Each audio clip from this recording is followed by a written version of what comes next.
Of the National Institute of Rural Development and Panchayati Raj. I really welcome all of you who have joined us here today, and also our distinguished speakers, Sri S.M. Vijayanand sir, Rashi Gupta from S.M. Sehgal Foundation, and also our next speaker will join us in some time, Sri Santosh Gupta from ISR. Now, before we move on to the main content of the program, let me give you a quick background of why we have gathered here today. So, our Center of Corporate Social Responsibility at NIRD-PR Delhi branch started operating in last year in 2021, sometime late in 2021.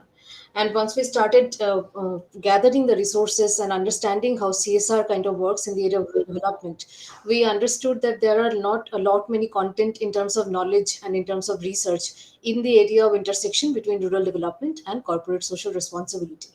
The work that has been done is extremely siloed and very very company specific, and the resources that are available in individual websites of the companies, etc. And to kind of collect them and bring them in a single platform where they can be easily accessed and can be kind of put into a framework which we can access from the perspective of rural development professionals. We thought that we should have some kind of a platform or a dialogue between the CSR functionaries, the RD functionaries, and understand how best we can approach this situation.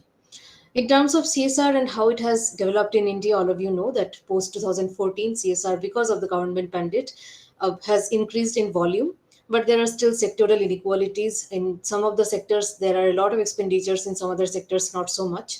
So, all these issues should be understood from a macro and micro perspective, which we want to do by constantly engaging with the personals who are in CSR, but also with research officials and also with people who work at the grassroots. So, with these kinds of ideas in mind, we have been doing a series of consultative workshops, etc.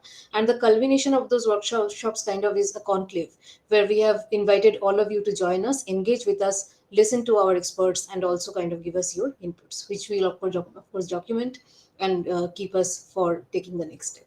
So, with that, let me welcome all of you again. And now, before I invite our distinguished experts, I would like to invite our center head, Dr. Ramesh Saktivel, who has joined us from Hyderabad today to deliver a welcome address. Sir, over to you, please. Thank you, Ruchira. Good afternoon, everyone. Good afternoon, sir. Vijayanand sir. I really thank him for agreeing to address the gathering in the initial inaugural address. So, just to give a background, like the CSR Center in NIRD-PR is focused on how do we engage CSR entities into a meaningful or effective way in the RD sector, which has been a big challenge for the CSR companies also. At the same time, there is a lot of requirements in the RD sector, which is not being met with the dwindling funding from the international agencies. Also, they are at the crossroads due to the lack of funding opportunities that is coming from that is happening currently. And also, CSR companies have been focusing mostly on infra projects, infrastructure development, and lack of no long-term strategy, and also engaging communities has been a challenge in many of this work that is being going on, barring few which are doing very well. Like we had the lecture from Mission Samruddhi and others who are doing it in a more concrete way. But the number of entities which do this kind of planning and then have a long-term strategy, it's missing. That's also one of the gaps that we find.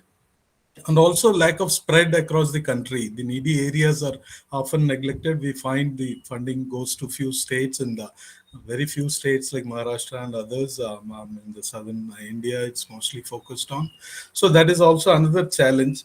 So with this, we thought NIRD should focus on bringing people from the CSR entities and the RD functionaries and agencies which work on rural development together on different platforms. So, like we have been organizing series of lecture series to bring in best practices and best policies, strategies being adopted by the CSR entities and others. And also this conclave, we are trying to bring in platform like this, and slowly we will also have a physical conclave in the coming future. As a prelude to that, we thought we'll have initial discussions in the RD conclave today and tomorrow, which has been scheduled.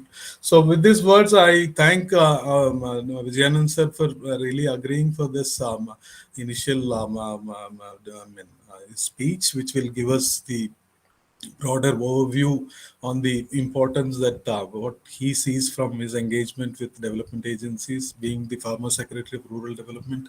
He has been, really taking this, especially working with panchayats, has been his passion, decentralization and working with panchayats. So I really look forward to his views and his suggestions for the group, and also other speakers like Rashi Gupta, the head of CSR from SL Sehgal Foundation, and also Santosh Gupta, CEO, ISRN. So they have agreed for being in the today's panel. So I would like to thank all of them. Thank you, everyone. Thank you, Ruchira. Over to you. Thank you, sir. Thank you so much. Now, let us move on to our welcome address from Shri S.M. Vijayanand. For those of you who do not know about him, of course, those of us in Panchayati Raj do not need his introduction. But for the people who have joined us from the industry and the corporate, let me quickly introduce sir. Shri S.M. Vijayanand is an officer of the 1981 batch of IAS belonging to Kerala cadre. His entire career, he has been in rural development, local governance, decentralized planning. He coordinated Kerala's people's planning for 50 years since its initiation in 1996. During his tenure, he nurtured Kudumbashri, a highly successful SCG program in the country, and was active in molding the Kerala Institute of Local Administration, which you all know as KILA, into an institution of excellence in the training of elected representatives. As the Secretary of the Ministry of Panchayati Raj during 2015-16, he was instrumental in introducing the Gram Panchayat Development Plan or GPDP in the country. He retired as Chief Secretary of Kerala in 2017. Post retirement, he has continued to engage with rural development and Panchayati Raj and capacity building. He headed the 6th State Finance Commission of Kerala. He is now a member of the governing body of leading NGOs like Pradhan Padian, Palyam India, Bharat Rural Library Foundation, Cost Ford, etc. He chairs the Laurie Baker Center and the Center for Management Development in Trivandrum and the School for Democracy in Rajasthan. He is a member of NIRD-PR's Research Advisory Council and is a distinguished expert of rural development at Panchayati Raj who continues to engage with us. Thank you very much, sir. Thank you for your time today. Thank you for agreeing to take the session today. And I know we have not given you a lot of time. Very quickly, we have connected with you, but you have still agreed to take the session. So, with that, let me hand over the mic to you, sir, and let us hear from all of you. Thank you, sir. Thank you for the invite and nice words of introduction. Just a small correction. Now I am the chairman of Pradhan, which is supposed to be one of the largest NGOs in the country, having its presence in more than 10,000 villages with about 800 professionals working as part of it. So I was in Delhi when this whole thing was being discussed and formalized into a law, and in Ministry of Rural Development as additional secretary. So there were a lot of comments, we had given suggestions, and the expectations were very high. By and large, the performance has been quite good in the last 8-9 years, with funds increasing up to 26,000. From the NIRD records, I find that it has declined over the last 2 years. I really don't know the reasons, but there are a lot of learnings. So might be mostly suggestions from what I understand has been the performance of CSR, particularly in rural development. So one would be what should be the objectives of CSR? It's not very social responsibility, but I would give my thoughts on that. First is to fill up development gaps, a broad kind of thing, and enhance the efficiency of public programs. See, the CSR, if it works out to 20,000 crores, would be about 8-10% of the big rural development and similar programs. So it's a significant nucleus to influence the whole thing. So we have to do that. And very importantly, strengthening local institutions. We can do something and leave a place, but that is not sustainable. So the Gram Panchayats, the self-help groups, the farmer producer, whatever they are called, and more importantly, civil society organizations or NGOs or whatever. Then another objective is Antyodaya. Go to the weakest person, weakest place. That's where India needs to develop. So it's a very difficult decision. Do you work in your hinterland where you have your company, you have your presence, you are comfortable with, you want to improve your image in the local with the local public, or do you do a nation building? I personally feel a balancing is required. The big CSR funders should do a balancing, especially from the public sector. And replicability. You develop models, beacons. So ultimately, you can't do the whole thing. It's a huge issue, but you develop viable models. And even many CSOs have developed viable models, which ultimately have become national programs. So if you focus on that, Then creating development capacity at different levels, basically district levels and below. And most important point is sustainability, not in the terms of SDGs alone, but your program continues, it increase. So when I was discussing with the Pradhan CEO on this CSR, he gave me a very big advice. The project should be at scale, not small micro projects. I'll come to that. So based on this, I have some suggestions. I understand from some of my reading and mostly oral discussions that CSR funds flow largely to developed states, Maharashtra, Karnataka, Tamil Nadu, Gujarat, and not to Jharkhand, Chhattisgarh, and that. So how do you redirect to priority geographies? Very easy. The planning, the NITI Aayog itself has identified aspirational districts, which are probably the most backward districts, and the poorest social group locations. Basically, the poorest groups are the tribals, and little bit the traditional fishermen and also SCs. And now a new priority of 21st century, ecologically vulnerable areas. The whole of the country will be affected if they don't develop. So local action for climate change. So I thought these are the priority geographies which identify themselves naturally. And so that obligation, so you have to balance the obligation to your service area or local area and to the nation as a development this thing. Then specifically, as was mentioned by Mr. Ramesh, we are not dealing in many sectors, but I outline the sectors of where we nurture beacons and make them schools of practice so others can come and learn, a hub and spoke model. Then it's viable, sustainable, and replicable. The objectives which I outlined. So some of those things, I mean, as I said, climate change. Then a new emerging area would be micro enterprises, where you get into small manufacturing, more incomes, and rural livelihoods, less of migration. So micro enterprise is not easy. It's very, very difficult. I've been a member of IRMA, so I know what Amal was doing. It's not easy, but we need to do. And something which we have forgotten, we say urbanization is good or urbanization should be properly guided, but I have no time to explain that. There's a simple solution to improving the rural hinterland is Pura. The advice given by our former Prime Minister, former President, Dr. Abdul Kalam, beautifully outlined. You read one of his books on Pura, it's self-speaking. That is the thing you need in CSR, so that you're developing a viable hinterland which can sustain on its own. I'm not getting it for want of time. I will not explain what Pura is. Then arresting and, if possible, reversing migration. It's possible. A lot of people have done it. And Pura is one way of doing it. And we saw that the extremes of migration during the dark days of COVID.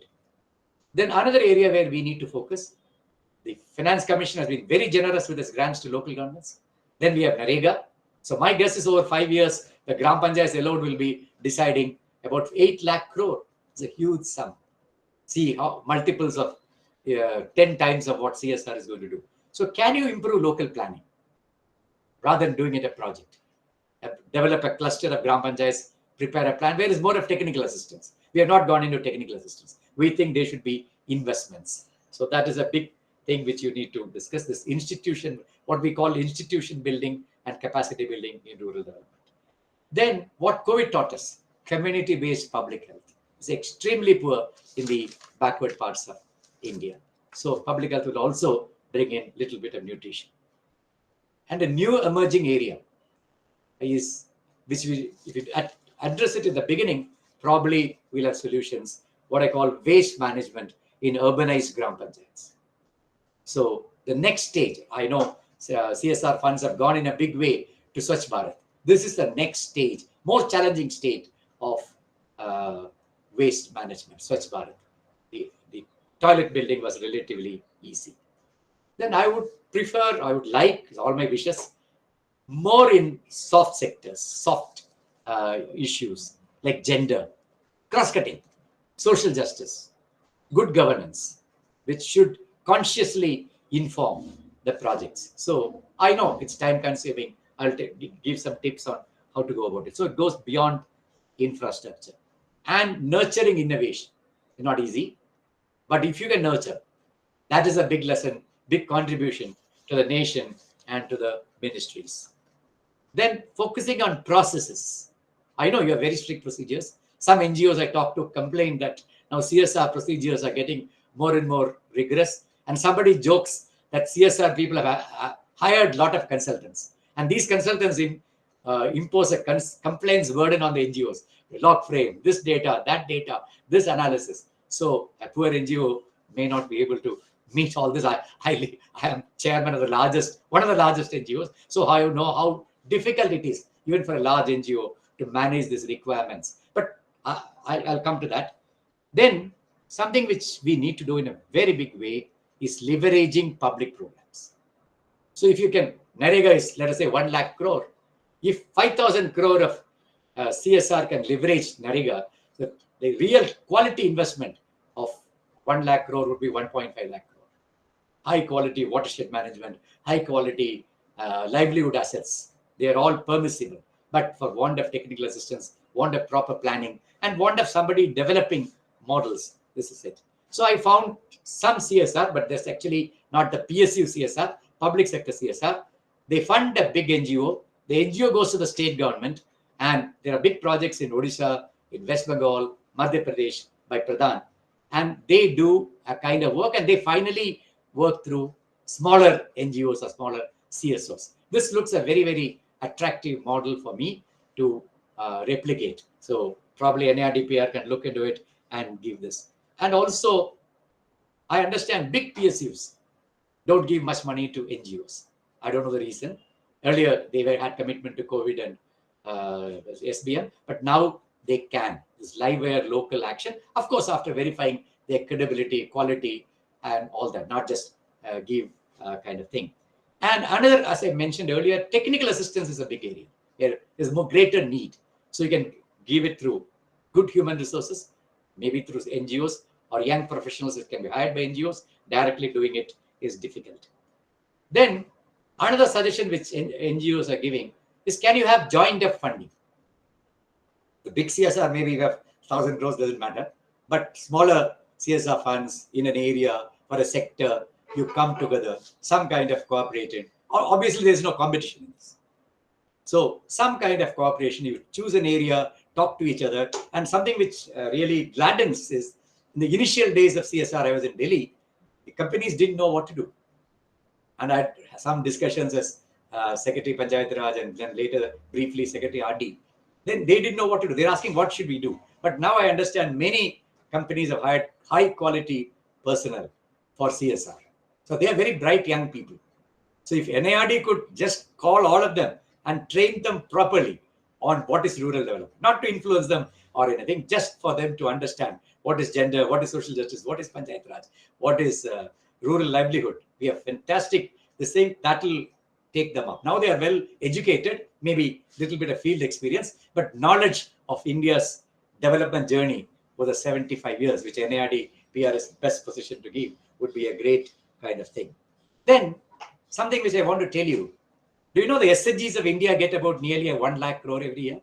And is credit. And they are able to account it properly. How was it evolved? The RBI commissioned a study and came out with a simple local accounting framework, which is very robust. I've dealt with this SHGs for about 15 years in my career, both in Delhi and the state. The SHG system is very robust. So for the CSOs, for the users of CSR, probably I would request Ramesh and Ruchira to take lead, get some experts, get people from IRMA and others to develop a system of financial management and proper management. Very simple, probably with a handbook, so that you don't run after, how do I learn this? How do I do this? How do I keep accounts and all that? I know how rigorously Pradhan keeps accounts. It has kind of fascinated me how these people are doing these accounts. If you ask me, they will give you the final accounts at 220 today, collecting from all over India. So most NGOs can't match it because they don't have the wherewithal. So how can an SHG to treat this NGOs, the smaller NGOs, and build their capacity for doing this? It will be a great kind of thing. Then also social accountability. We talk of social accountability in NREGA, of GPDP, Gram Panchayat, and all that. But what is the social accountability of our projects? What is the disclosure? They're all on the website.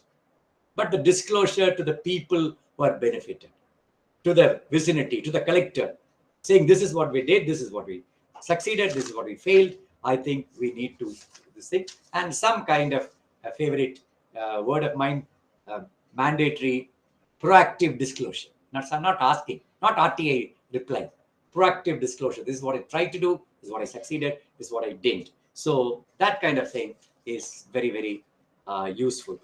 And I would also give a suggestion. In the Ministry of Rural Development, particularly one of the best run rural development programs in history is the Pradhan Mantri Gram Sadak Yojana. And one simple thing is they have a national level monitor who goes around, sees things, reports, and even helps take corrective action. So it will be very foolish for each CSR entity to have it, but collectively you can fund some NLMs who could be anchored in an NIRD-PR or any institution you're comfortable with, so that they go and project-wise they do, area-wise they go and give feedback. It'll be a fraction of what you're spending, but the results will be huge. So let me conclude. I would suggest, though it may be anathema to many CSR entities, some kind of networking of CSR institutions. The number is not huge. From the NIRD notes, I find it's only around 1,250, which is a very, very small number. There's a number of panchayats in many districts of India. So you can easily network. Now it's the electronic network is possible, and I think possibly NIRD-PR could get them into a formal network. So we share information, share experience. Of course, they are all there scattered in our websites, but this is much more cooperative action, which will be a great boon to the country. Then also this is time. 8-9 years is time enough, particularly the first 8-9 years, to have a very critical independent assessment of our performance. Some top-notch institution is asked to completely assess it. Which sector has done well, which area has performed well, which PSUs are private or banks.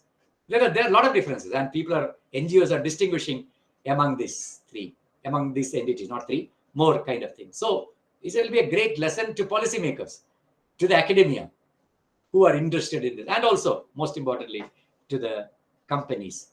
And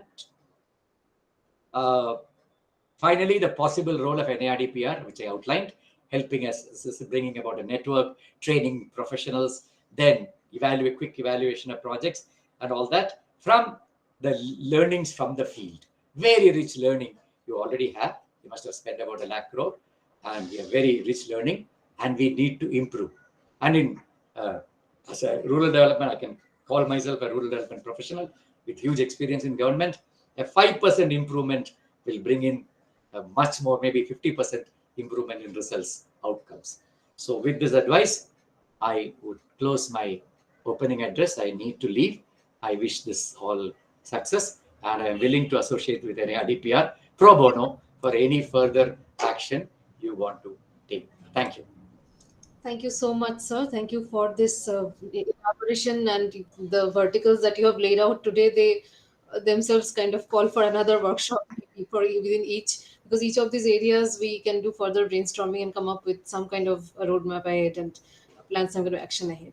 But it was really, really enriching listening to you. Of course, I have listened to you before, and it's always a delight listening to your ideas and your insights. And thank you so much for being so on point and giving us such relevant points which we can straight away collate and share with our participants. Thank you, sir.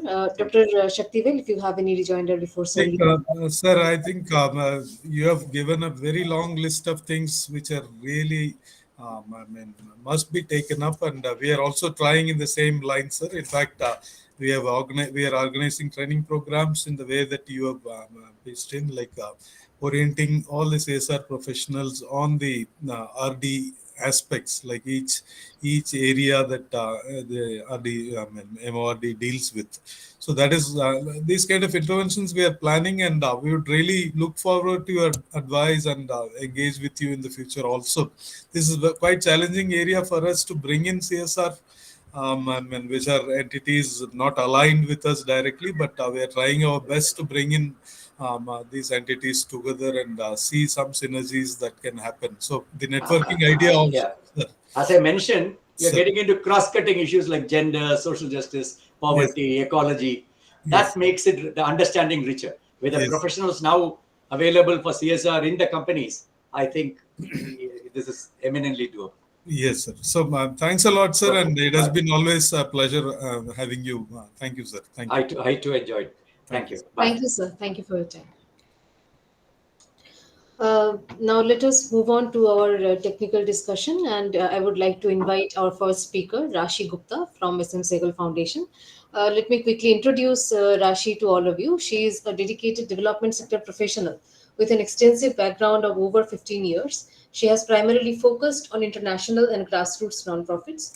Currently, she is holding a role in partnerships and fundraising at SM Sehgal Foundation, driving strategic collaborations and security funding.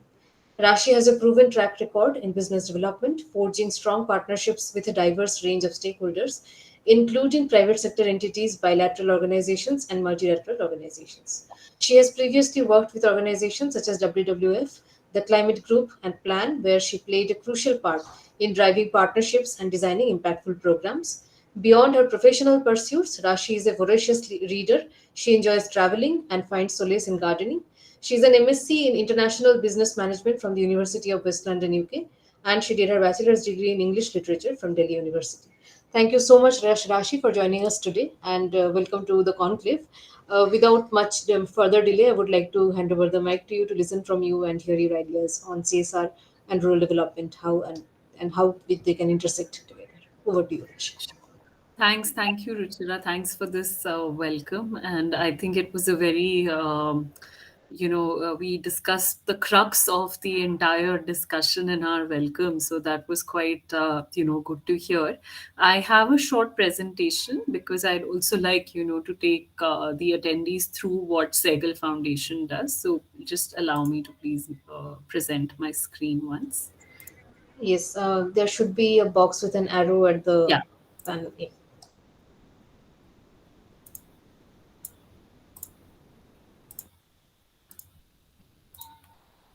Okay.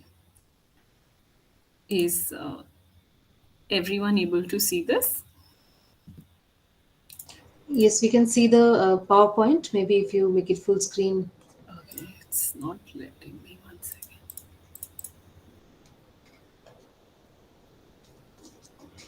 Just a second. Is this better? It's not allowing me to somehow not going in the full screen. If you share your entire screen instead, Okay. yeah. Okay. Just a second.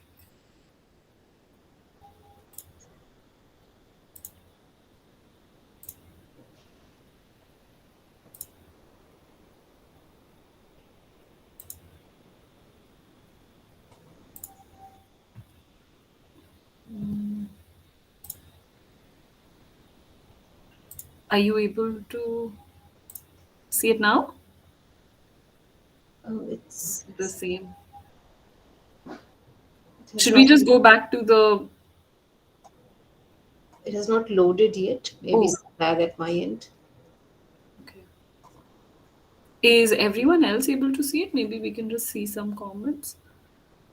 Or otherwise, we can just go into the other mode and I mean, I'll talk more. So, Participants may please drop the message that you're not able to see. not okay. So, let's just go in the other mode only. So, that.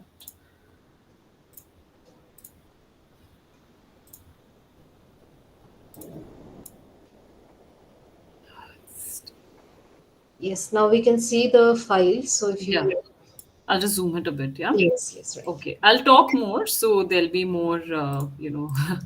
talking No done. Yeah. issues. It's just for reference, basically.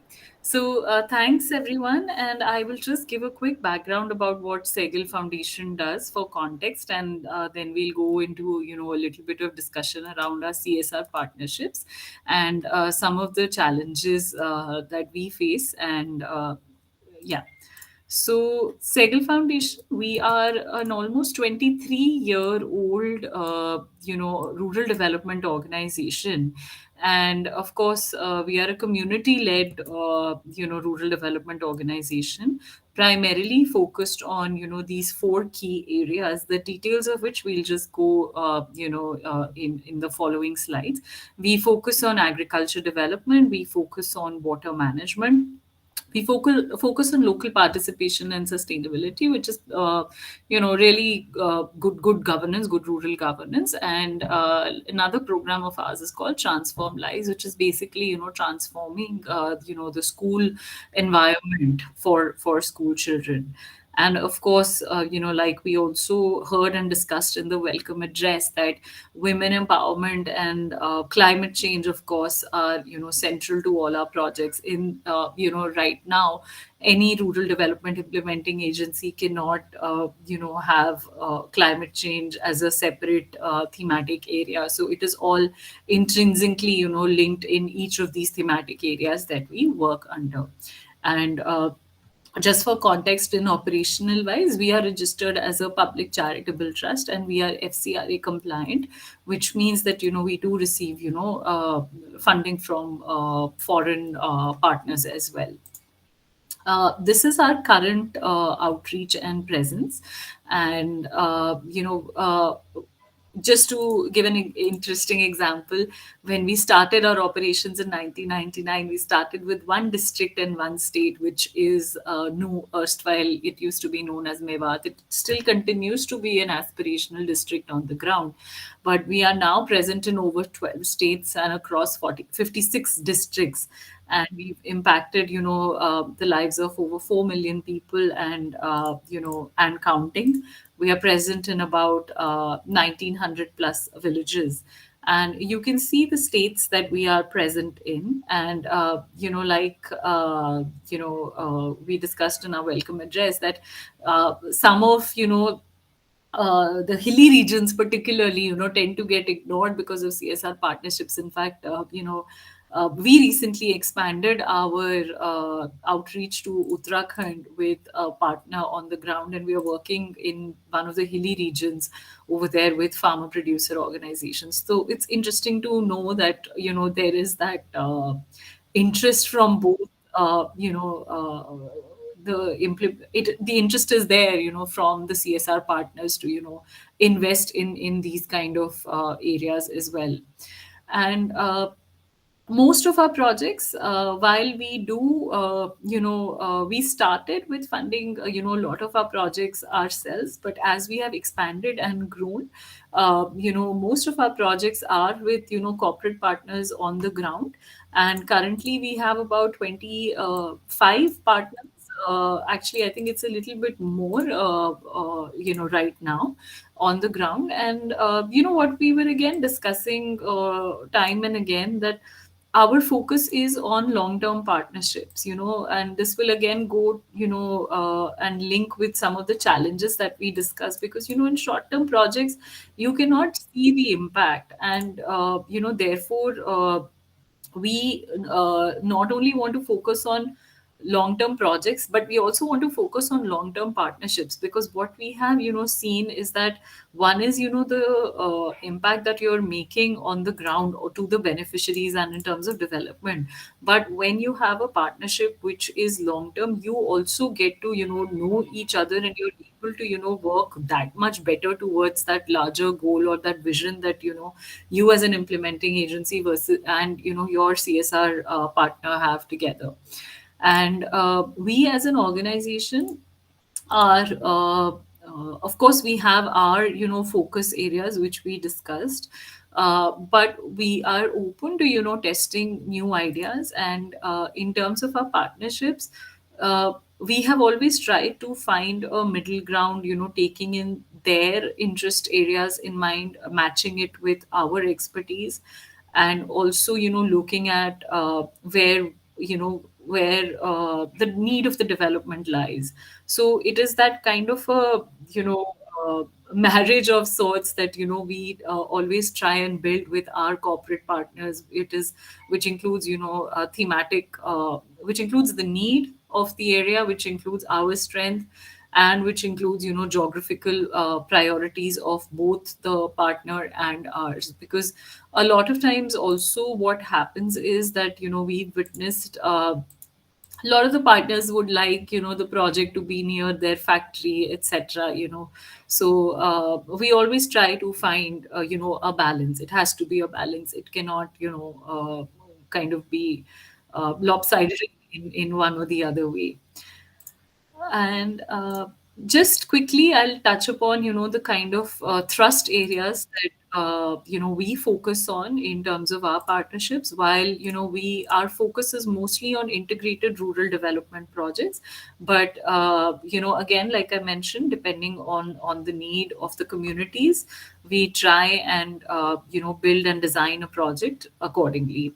So one of the main programs that we work on is on agriculture development, and we work mostly with rural and marginal farmers, because that is where, the need is, and we work with them to help them, sustainably produce more, basically focusing more on their economic and food security. How do we do this? We do this by building their capacities on, improved agriculture practices, introducing them to better technologies, mechanization, things that help them increase their, crop yields, so, help them conserve soil and water, and build, resilience to climate change. Again, over here, our key focus also remains, inclusion of women farmers at every level. And the next thrust area that we focus on is water management.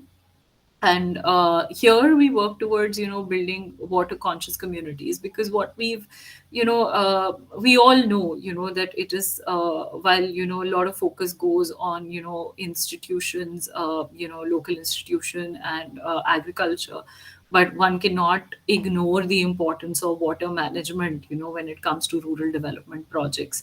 So we also do this, by supporting communities to educate them about the importance of, rainwater harvesting and groundwater recharge. We support them by, let's say, building, helping them build check dams, pond development, pond rejuvenation activities, and so on. And a key focus of, all our projects is training and capacity building, because ultimately, it is the communities who have to drive this forward.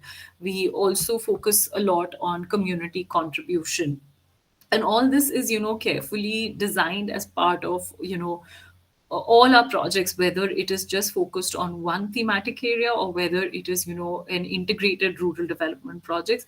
We consciously, promote, training and capacity building of communities to take the project forward, once we have, exited that particular area, or once that project has, come to an end, because ultimately it is them who will manage this resource. Then the third thrust area that we focus on is local participation and sustainability. Again, we cannot do this in silos. So this again is built into, the agriculture development project or our water management project. And what this essentially is that, we build capacities of communities for inclusive and sustainable development, making them aware of, local programs and schemes that are available, helping them be a part of, their own, the development of the community, development of their villages, and, help improve delivery of public services. And last, this project is called Transform Lives. This program is called Transform Lives, where through this program we basically focus on, building a congenial learning environment for school children. And what we do is that, we provide them with better access to clean and safe drinking water, create better sanitation facilities, especially for, girl children, because, we know, we've often seen, girls and, women are almost at the end of the spectrum, whenever it comes to any such project. So creating, better facilities for them for improved, learning outcomes, creating a safe and conducive learning environment. We also provide, digital and life skill awareness training through this program. Here are some of our partners that we are currently working with or have worked with in the past. Just to give you an example, Nestle. So we've been working with Nestle since 2019 in New Haryana, and we started with one village and in Punhala block, and we're now present in 5 villages. And again, it is a match of building that relationship, building that partnership with Nestle, and finding the key development challenges of that area. And the project primarily it's an integrated rural development project, and it primarily includes components of better sanitation, water management, and school transformation activities. And a key focus is providing balanced diet and nutrition awareness on for women and children. Having said that, we as an organization are also open to trying and testing new ideas, again building on our strength, and seeing what is the need and what is actually needed on the ground.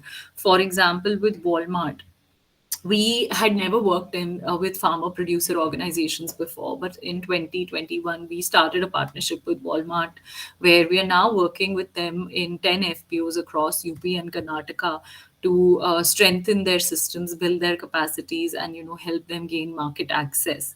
And again, here we used our expertise of improve of generating awareness on better farming practices, women empowerment, gender equity, and ultimately taking them to a level where they are able to get a better quality and quantity of yield, and they can use the collective power for marketing and selling their produce. LIC Housing, just to give an example, we worked with them in 5 villages. Again, it was an integrated project in Haryana. So these are some of our partners that we have been working with. And again, we focus on, like I've been saying, long term partners, because that is where the impact can be seen. These are again some of our partners. And now I would like to, discuss some of the challenges that, and these are again practical challenges that we have faced, on the ground. Again, it might be a repetition of what was already covered in the key address, but we all know, show impact takes time. And we've often witnessed, while the awareness is there, the knowledge is there, but we've seen it with a couple of our partners that they want instant results, they want immediate results, and it cannot happen in 1 or 2 years. Agriculture and water projects are both seasonal, and you know timelines by the time the project gets approved, and if there are any delays in that project, that ultimately ends up affecting the outcome of the project as well. Additionally, like we were saying, there is a lot of focus on infrastructural, related components. And we have also seen that. And behavioral change takes time, capacity building training takes time. But that does not mean that these are not, important parts of the project. I would say, if not equal, they are more important. Like I said, we want to build sustainability in projects. We want the communities to take the project forward once we have once we have exited an area, or once we have exited a particular project. And that will not happen till this till the soft components are taken care of. So a lot of times we have we end up getting requests to remove this particular area or this particular component from our project design. So that is something that we've seen. Secondly, climate change, again, you cannot I think ignore it. We witness it on a daily basis, especially for our water related projects. We witness untimely rains. We've faced issues of ponds getting flooded, and all of this ultimately impacts our timelines, because we have to adhere to strict we have to complete projects within strict timelines. And all of these implementation related challenges tend to hamper that.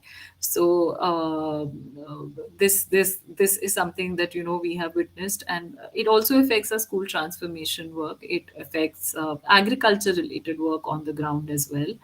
And when you're designing a project, in theory it can be perfect, but when you go and implement it, while we try to take account of all of this, but some things are not in our control. And lastly, I guess CSR laws, like we were talking before as well, that a lot of it is still, while yes, I have seen the sector evolve from 2012, 2013, back when the law was just introduced and everybody just kind of running from pillar to post and not having any idea of how to go about it. Of course, there's been a lot of change in the 10 years, but still, we do see that there is a lack of development related challenges on the ground. And it has, because of the compliance related issues, a lot of things tend to become compliance focused. And while NGOs, and we also have to keep ourselves, we also have to keep evolving ourselves accordingly. And we have to make sure that everything is proper. We as an organization maintain all records, everything in place. We have proper accounting systems, everything is transparent. But suddenly we can be thrown a curveball, and some law can change. Or we've even seen that a lot of times some companies may not be aware of these laws. So what do we do in that case? While we so that is a challenge that we have noticed. Then again, because again, companies are in a rush to spend money by 31st March, we may end up getting projects in September, October, and with timelines of finishing them by Feb and March. So that also becomes a challenge for us. And yeah, so these are, I think, these are the three, I guess, main practical challenges that we have witnessed on the ground when it comes to implementation of rural development projects. I will stop here. This is it for my side. I am happy to maybe have a discussion around it, or if there are any questions we can. Thank you so much, Rashi. Thank you for outlining these points. Actually, there are a few questions in the chat box. I'll quickly take one or two, and then we will have our next speaker. And then at the end, maybe combined, we can take Sure, question and sure. answer session. So, I think someone has asked that what are the things that are covered in climate change? So maybe you can take that. Sure. So when it comes to climate change, what we're essentially doing is we introduce our farmers to better agriculture practices. We focus on, maintaining soil health and nutrition. We, teach them how to judiciously, use water, because what we've noticed is that, especially, with small and marginal farmers, they are still using traditional methods of farming. And even when it comes to water use, they are still using flood irrigation, which really, which is a very indiscriminate use of water. So introducing them to technology such as drip and sprinkler, which really, I think, tend to save water by almost 30 to 35%. So things like that is what we work on in working with our farmers on the ground when it comes to climate change. And again, water conservation practices, so focusing on building rainwater harvesting structures, and groundwater recharge structures as well. Thank you, Rashi. Thank you for Yeah. addressing that. Let us have the next speaker, and then maybe we'll take a combined and more detailed question and answer session soon. So, I would like to invite Mr. Santosh Gupta from ISRN. Sir, am I audible? Yes, yes, Dr. Ruchira, I'm. Can you hear me? Yes, yes. Thank you. Thank you, sir. Thank you for joining us. And let me quickly introduce Mr. Santosh Gupta to all of you. He is serving as the CEO and founder trustee of the Indian Social Responsibility Network, which you probably all know as ISRN. His expertise is in disaster management, corporate social responsibility, sustainable development and management, organizational development, result based management, and quality assurance of program delivery. Formerly, he was associated with the Ministry of Home Affairs, Government of India, and with several international organizations such as UNDP, UNICEF, and also national institutions such as DDMA, Government of NCT of Delhi, and NIDM in different leadership positions. He has served as a member of the Expert Appraisal Committee of Non-Coal Mining, Ministry of Environment, Forest and Climate Change, Government of India, and giving the expert inputs as a member of State Level Vigilance and Monitoring Committee for the State of Uttar Pradesh, Ministry of Rural Development, Government of India. He has more than 2 decades of enriching experience and has been playing a key role in the success of the Indian Social Responsibility Network's work in the development sector. Thank you so much for joining us, sir. And we are very excited to hear from you because I think you are one of the speakers who have this interface between the government and the corporate and this CSR arena. So it's very exciting to have you here and listen from you. Over to you, sir. Okay, so, thank you, Dr. Ruchira, first of all, for inviting me and giving me the opportunity to interact with your audience and the participants. And also thanks to the NIRD, all the senior officials. So, as Rasi has already set the platform, and uh, also I am very happy to know about the Sagal Foundation. You are doing very nice work in the different like hard to reach area. So it's very thank you, Rasi, for like sharing your Sagal Foundation work here.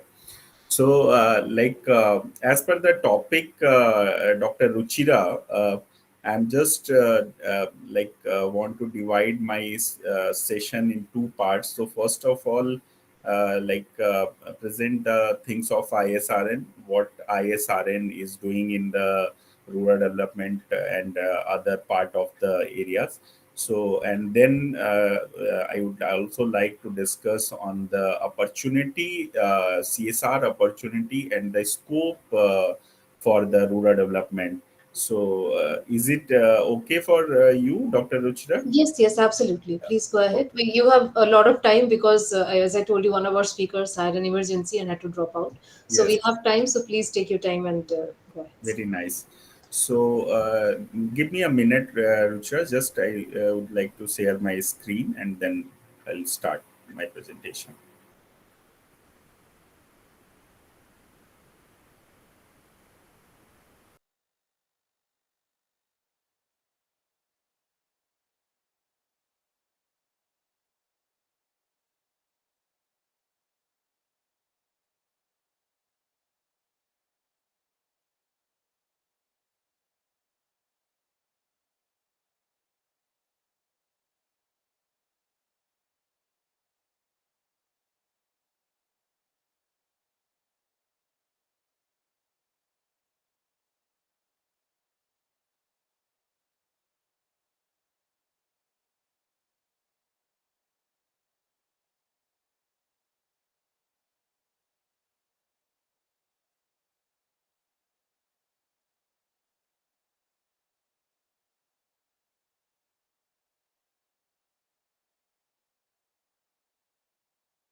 Yes, Dr. Ruchira, can you see the screen? Yes, your screen is visible. Yeah, now we can see the file. Okay. You do. Sorry for delay. Yeah, Actually, it's visible. so, as I said, firstly, I would like to introduce the ISRN activities, and then I'll shift over to the other opportunity of CSR opportunity for the rural development. So basically, ISRN is a very young organization, just formed in the 2014, and basically our motive is that like we are working as a network organization and providing support to the grassroots level voluntary organization. So as a network, ISRN Indian Social Responsibility Network work for the voluntary organizations and registered under the Trust Act. And as non-profit multidimensional facilitation network, we are working in the corporate social responsibility as well as the sustainable development. So basically, ISRN is working for three major verticals. If you see the ISRN verticals, so basically we are working as our mandate is the capacitate the building of the partners. So first mandate of capacity building. So here we are enabling the voluntary organizations capacity, and like we are organizing number of workshop, training programs, seminars on different issues. So this is one our major forte. And second, we are also working in the research and development. So where we are organizing some of the social impact studies, like a baseline survey and other monitoring and evaluation related work. And our last verticals is model project implementation. This is the here we are involved in the with the corporate and other partners and donors for a rural development through CSR.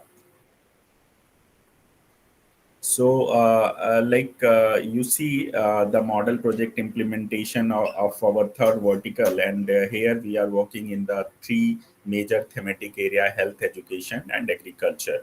So, and all the work like we are working for especially across the country, and we have the network of more than 800 voluntary organizations.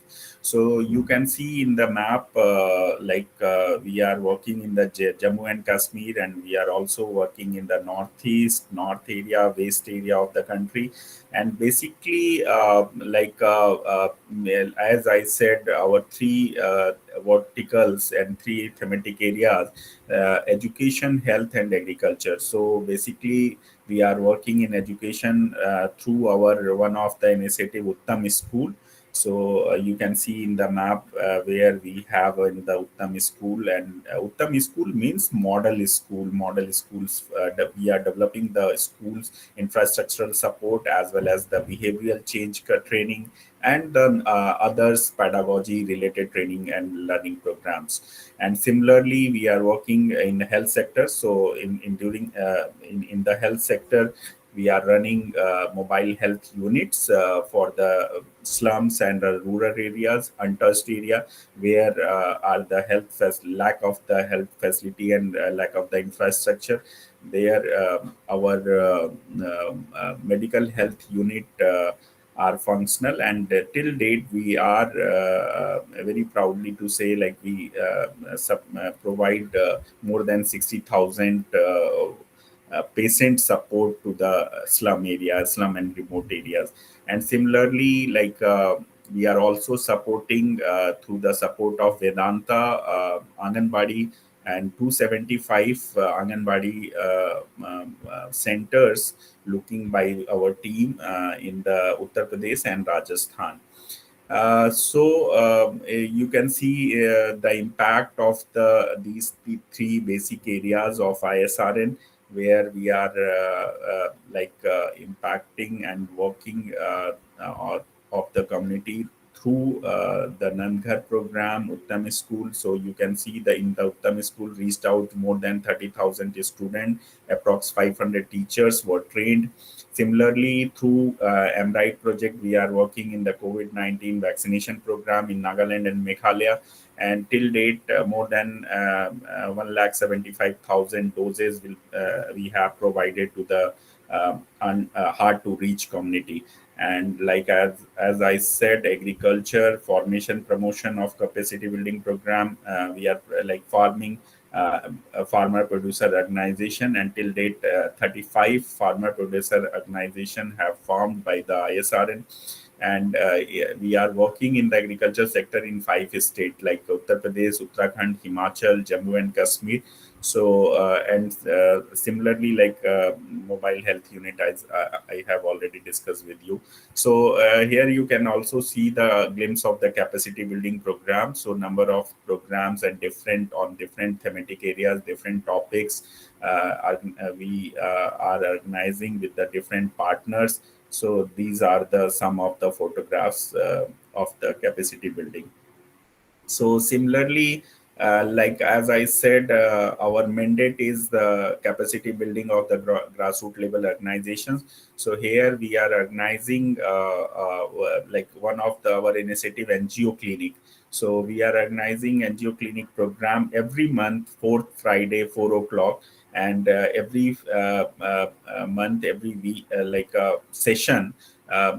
One of the expert are participating in our program, and number of voluntary organization we are capacitating their buildings through the webinar.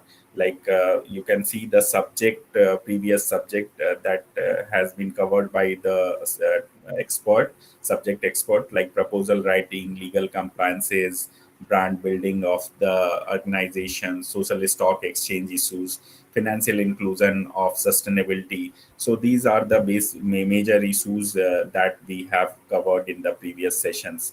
And similarly, like this is the slide of the mobile health unit that we are running in the rural areas. So this is the photographs of the mobile health unit and the health camps. And yeah. So as I said, transformations like Uttam School, one of our initiative, and I would also like to share the like ISRN has created in India now, first time digital school constancy, and that is situated in the Neemuch district. In Neemuch, one of the block in the name of Jawar. There we adopted 33 government schools and developed as a Uttam school. So till date, like 52 schools we have created as a Uttam school. So in the school we are providing infrastructure support like a smart class, digital contents, toilet constructions, safe drinking water, solar panel, digital library, and also for the presentation point of view and the overall ecosystem development point of view, we are also providing Bala painting and the science lab, green school campaign, teachers training for the better education learning process. And also we are providing the extra curriculum like in the sports sector, and also supporting to the student in for the NIT and G preparation, so that they can also take the opportunity for higher education. So this is the some of the glimpse of Uttami schools. You can see clearly here the classroom, drinking water facility, RO water plant, library, and the other hostel.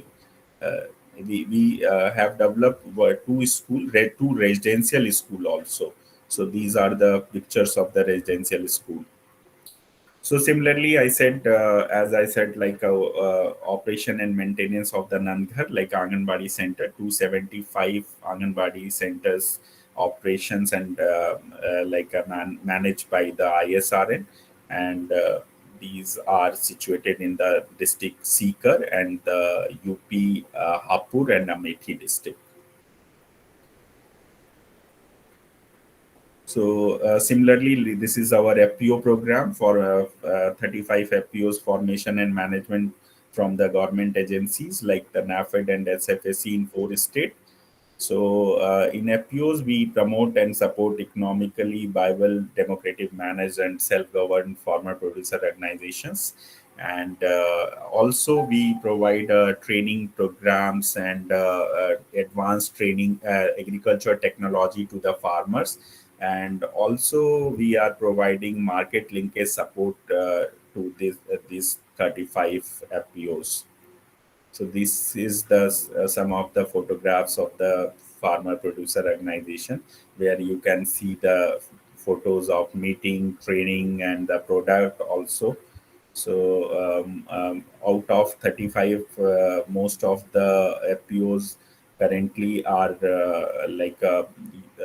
branding their product, packaging their product, and they are selling directly through virtually and direct by the market. So B2B and B2C both model are available in our FPOs. And these are the some of the partners, corporate partners as well as other donors. So and we are working with their support. So this is the brief introduction of ISRN. So you can see our work. So we are very young organization. So we are not doing very much, very in quantity of work you can say, but we are working in some for some of the changes in the society. So this is our major objective. So as I said, here is the you can see the our presentation ISRN activities. Now I would like to discuss with you on the opportunity and uh, uh, scope of corporate for the rural development. So, if you have any question regarding the ISRN activities, you can ask. Otherwise, I'll switch over to the next topic.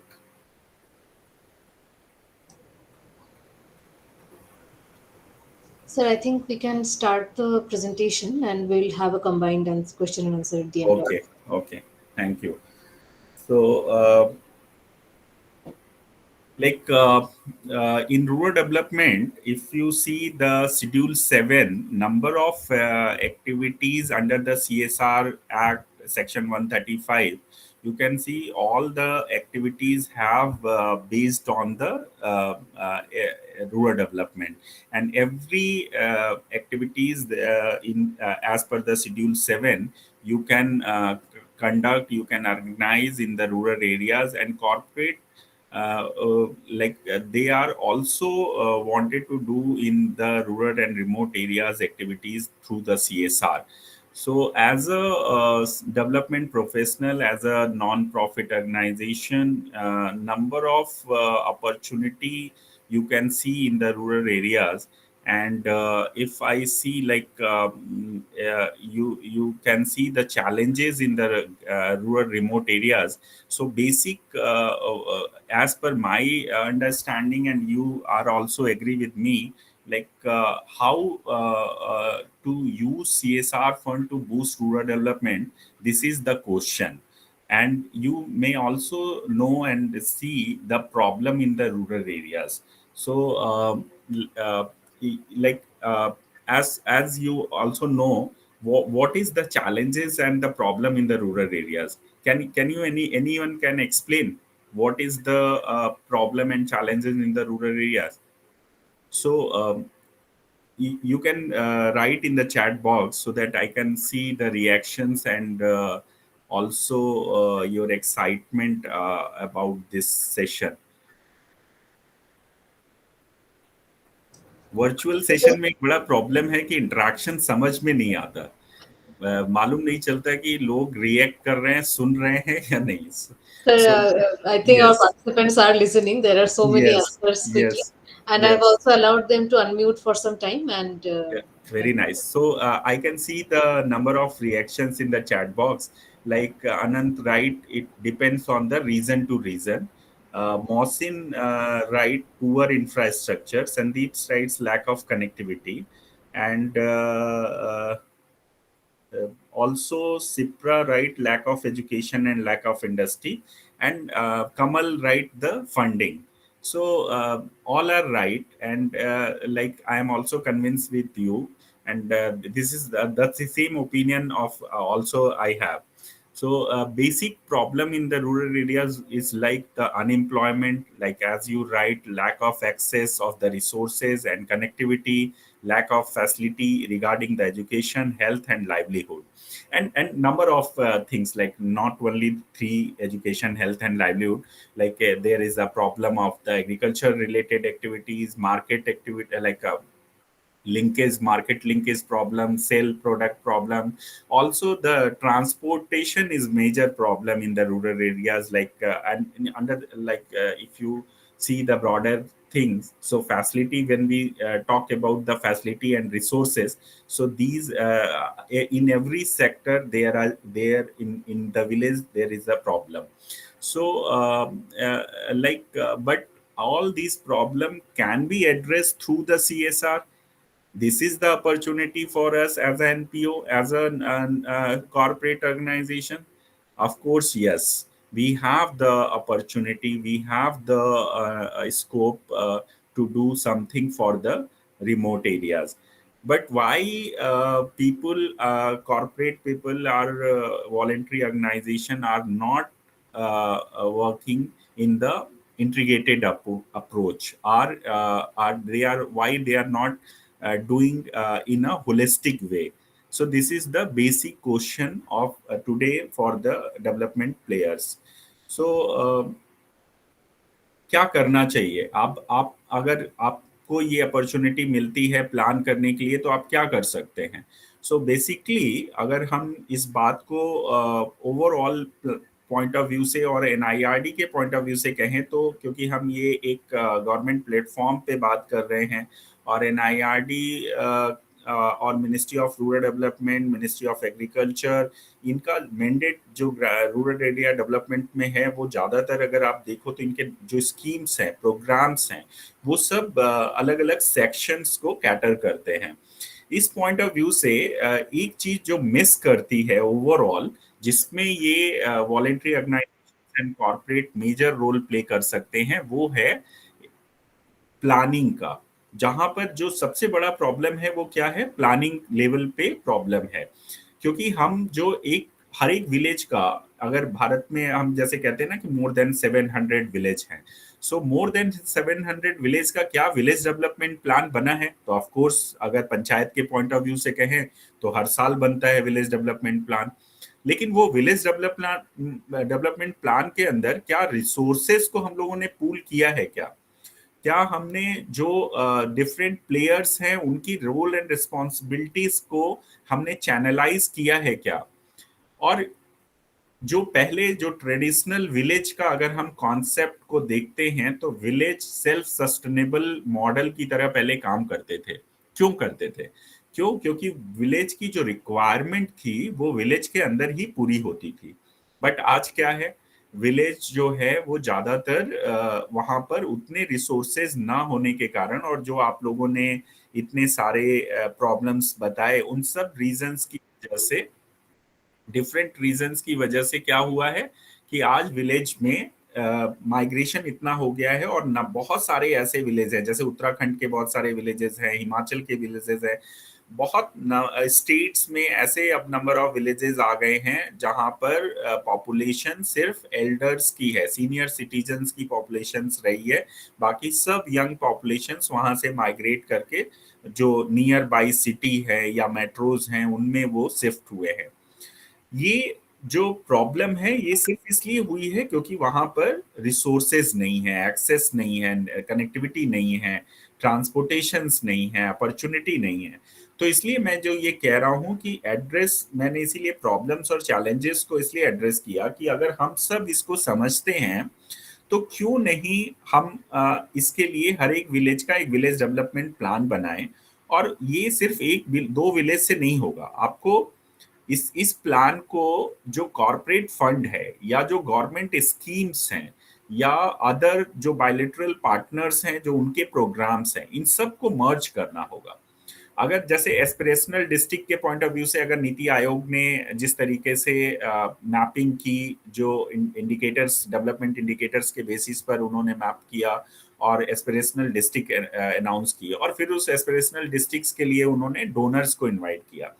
लेकिन ये approach में कुछ number of donors आए और उन्होंने कुछ number of activities की, but holistic integrated approach में वो नहीं हुआ। तो आज के समय में नीड है हमें एक कलेक्टिव एफर्ट्स की, और ये कलेक्टिव एफर्ट्स के लिए हम लोग कुछ मॉडल्स क्रिएट कर सकते हैं जहां पर कन्वर्जेंस हो, जहां पर विलेज के प्लान में जो भी नंबर ऑफ प्रॉब्लम्स, चैलेंजेस हैं, या जो प्लान के अकॉर्डिंग उस विलेज की नीड है, उसको हम लोग को सेग्रीगेट करना होगा, नंबर ऑफ रिसोर्सेज के साथ कनेक्ट करना होगा, प्लेयर्स को डिसाइड करना होगा, एज पर द स्ट्रेंथ हमें वहां पर चीजों को प्रोवाइड करना होगा। और अगर हम ऐसा सेग्रीगेशंस पार्टनर्स डोनर वाइज अगर विलेज का करते हैं तो 90% विलेज में, ऐसा मेरा मानना है कि 90% विलेजेस में हम 100% रिसोर्सेज पहुंचा पाएंगे, और वो उसमें डुप्लीकेसी नहीं होगी, हर पार्टनर्स का रोल डिवाइड होगा और हर पार्टनर अपने तरीके से ये काम कर सकता है। अब ये बात सुनने में बहुत आइडियल लग सकती है, बहुत लोगों को लग सकता है कि ये पॉसिबल कैसे होगा, लेकिन अगर आप इसको इसमें अगर करना चाहेंगे तो कोई भी चीज इम्पॉसिबल नहीं है। कई सारे ऐसे मॉडल हैं, केस स्टडीज हैं, सक्सेस स्टोरीज हैं, जहां पर इस तरह के नंबर ऑफ कन्वर्जेंस हुए हैं। और इस तरह के एफर्ट्स जब हम कलेक्टिव वे में करते हैं, जैसे कोविड में आपने देखा होगा, पेंडेमिक के टाइम पे लास्ट 2 इयर्स में कई एरियाज में नंबर ऑफ इंटरवेंशंस हुए, और जॉइंट एफर्ट्स, कलेक्टिव एफर्ट्स से हमने जो भी टारगेट एक्टिविटीज थी उन सबको हम लोगों ने अचीव किया।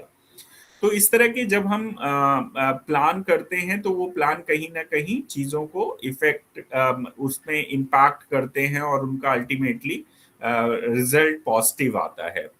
तो ये जो अपॉर्चुनिटी है इसको हमें देखना चाहिए और इसके साथ हम मूव कर सकते हैं।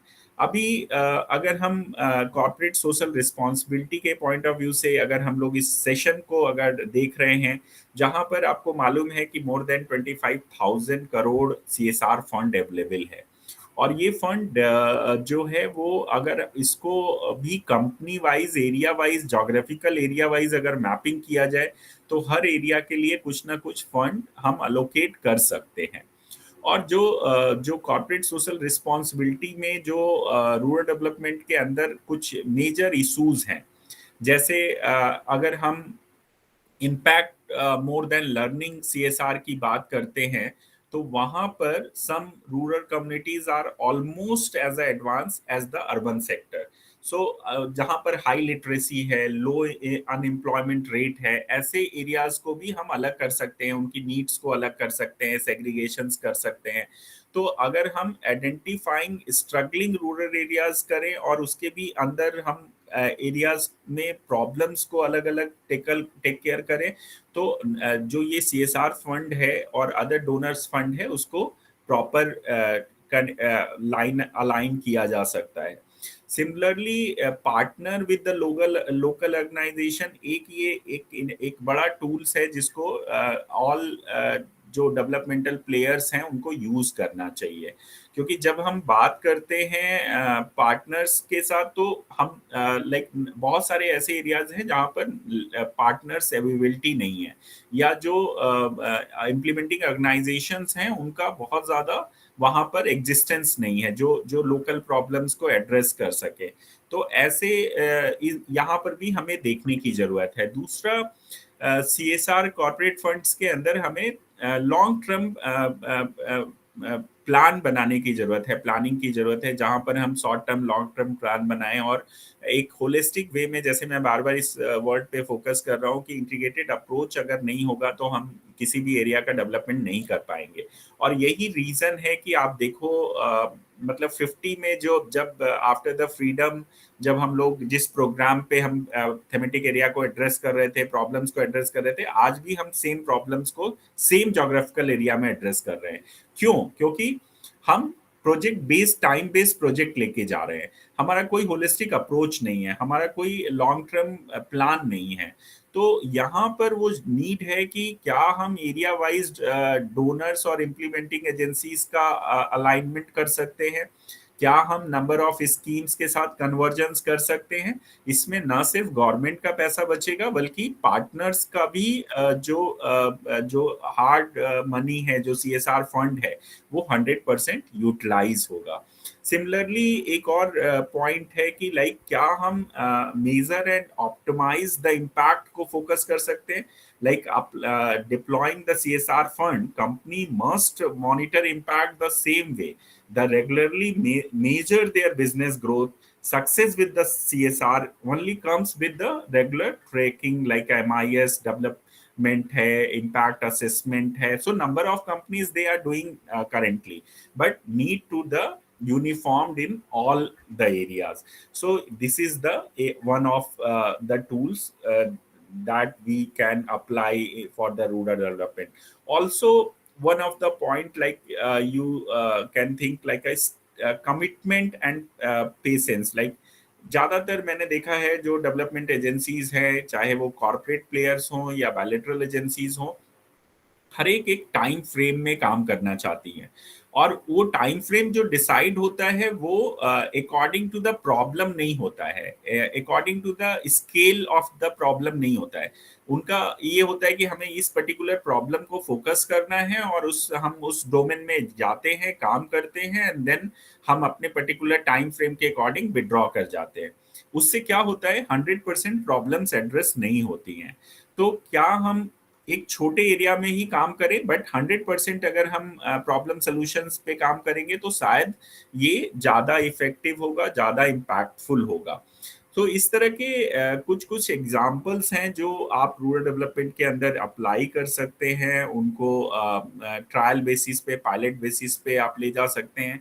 सिमिलरली एक और अपॉर्चुनिटी है अभी डेवलपमेंट प्लेयर्स के लिए, लाइक अब सोशल स्टॉक एक्सचेंज गवर्नमेंट ने 2019 बजट में अनाउंस किया और अब वो 100% सेप ले चुका है। अभी बहुत सारी वॉलेंट्री ऑर्गेनाइजेशंस को मालूम ही नहीं है कि सोशल स्टॉक एक्सचेंज में रजिस्ट्रेशन भी स्टार्ट हो गए हैं, और काफ़ी ऑर्गेनाइजेशंस ने अभी लीड किया है, उनमें रजिस्ट्रेशंस अपने किए हैं।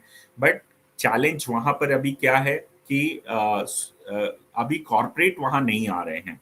Like as a non profit organisation आप तो आ गए, आपने रजिस्ट्रेशन कर लिया, बट अभी कॉर्पोरेट जब तक नहीं आएंगे और उसको आपका जो प्रोजेक्ट है जो आप वहाँ पर as equity, as a bond आप लाना चाहते हो, अगर उस पर सपोर्ट नहीं मिलेगा आपको, तो देन आप उससे आपको बेनिफिट नहीं मिलेगा। लेकिन आने वाले टाइम में मुझे लगता है जिस तरीके से डेवलपमेंट पूरा एक ट्रांसफॉर्मेशन फेज में है और काफ़ी चीज़ें चेंज हो रही हैं, उनमें एक ये भी एक सिनेरियो है जहां पर social stock exchange voluntary organisations के लिए और specially for the rural development काफ़ी यूजफुल हो सकता है। कैसे हो सकता है, ये एक दो आइडिया आपके सामने जस्ट रखने की कोशिश करता हूँ कि लाइक अगर मान लो किसी एरिया में कोई भी पर्टिकुलर विलेज के अंदर कुछ 2-3 प्रॉब्लम जो मेजर प्रॉब्लम है, अगर उनको हम आइडेंटिफाई करें और उसके सॉल्यूशंस के लिए अगर हम कोई मॉडल प्रोजेक्ट बनाते हैं और उसको हम अगर सोशल स्टॉक एक्सचेंज में उसके इम्पैक्ट एनालिसिस के साथ, उसके इंडिकेटर्स के साथ अगर हम पिच करते हैं, तो उसमें मुझे लगता है नंबर ऑफ डोनर्स जो है कॉर्पोरेट ऑर्गेनाइजेशंस इन्वॉल्व हो सकती हैं, इंटरेस्ट शो कर सकती हैं। क्यों? क्योंकि आप एक पर्टिकुलर विलेज के अंदर आप एक प्रॉब्लम्स को, मेजर प्रॉब्लम्स को सॉर्ट आउट करने के लिए एक सोल्यूशन लेके आ रहे हो, और सोल्यूशन जो है वो इम्पैक्टफुल सोल्यूशन है। क्यों? क्योंकि अभी तक जो डेवलपमेंट सेक्टर में जो प्रैक्टिसेस हैं वो बहुत इम्पैक्ट ओरिएंटेड प्रैक्टिसेस नहीं है। मतलब जब हम प्रपोजल्स, जैसे हम ज्यादातर हम लोगों ने देखा है डोनर्स के जो प्रपोजल्स बनते हैं जिसपे ग्रांट या फंड सैंक्शन होता है, अगर आप उसमें देखिए तो सबसे लास्ट में राशि, शायद मेरी बात से कन्विंस होंगी, कि एक छोटा सा पैरा होता है आउटकम, एक्सपेक्टेड आउटकम्स का या इम्पैक्ट का, जबकि पूरा प्रपोजल जो बेस्ड होता है वो एक्टिविटीज और फंड और टाइमिंग, टाइमलाइन या गैंट चार्ट पे बेस्ड होता है। बट हम उसमें डिलिवरेबल्स को कहीं मिस करते हैं। हम रखते हैं प्रपोजल्स में, लेकिन उस पर बहुत फोकस नहीं करते हैं। लेकिन जब आप सोशल स्टॉक एक्सचेंज के थ्रू पिच करोगे तो आपको सबसे ज्यादा फोकस इम्पैक्ट पे करना होगा, कि अगर कोई कॉर्पोरेट आपके प्रोजेक्ट पे, आपके मॉडल पे अगर पैसा लगा रहा है तो आप उसका इम्पैक्ट क्या दोगे, क्या चीजें होंगी जो डिलीवरेबल्स होंगी, क्या इम्पैक्ट होगा जो विजिबल होगा। ऐसे जब हम काम करने का ये जो प्रैक्टिसेस जब हम चेंज करेंगे, तो मुझे लगता है कि जो वॉलेंट्री ऑर्गेनाइजेशंस का एक पर्टिकुलर एक ट्रेडिशनल फ्रेमवर्क है वो चेंज होगा। और देन आप एक डेवलपमेंट प्लेयर की तरह, एक कॉर्पोरेट सोशल बिजनेस की तरह काम करोगे। और आज वो नीड है कि कम्युनिटी में लोगों को अवेयरनेस है, सिर्फ जरूरत है प्रॉपर हैंड होल्डिंग की एंड रिसोर्स मोबिलाइजेशन की। तो ये जो रिसोर्स मोबिलाइजेशन का काम है, ये हम सिर्फ एक पर्टिकुलर विंडो से नहीं देख सकते, हमें नंबर ऑफ विंडोज को as per the village development plan approach करना होगा, उसमें कन्वर्जेंस की स्ट्रैटेजी प्लान करनी होगी। और इस तरह से अगर हम चीजों को मूव करते हैं तो मुझे लगता है काफी कुछ चीजें हम इजीली कर सकते हैं। इसी तरीके से अगर कुछ और एरियाज में अगर हम लाइक शेड्यूल 7 के अंदर हम देखते हैं, तो उसके अंदर सोशल बिजनेस का भी एक प्रोविजन दिया हुआ है। और अभी बहुत सारे कॉर्पोरेट पार्टनर्स जो हैं वो सोशल बिजनेस में भी पैसा लगा रहे हैं।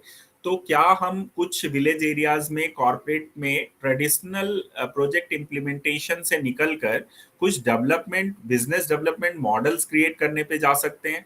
जो जैसे एक दो मैं हमारे मेंबर ऑर्गेनाइजेशंस हैं जिन्होंने ट्रेनिंग कम प्रोडक्शन सेंटर्स स्टार्ट किए हैं, जो काफी यूजफुल हैं।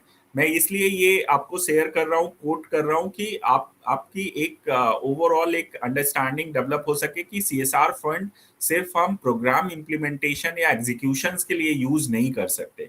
हम self sustainability point of view से, program sustainability point of view से हमें डिफरेंट मॉडल्स को एक्सप्लोर करना पड़ेगा।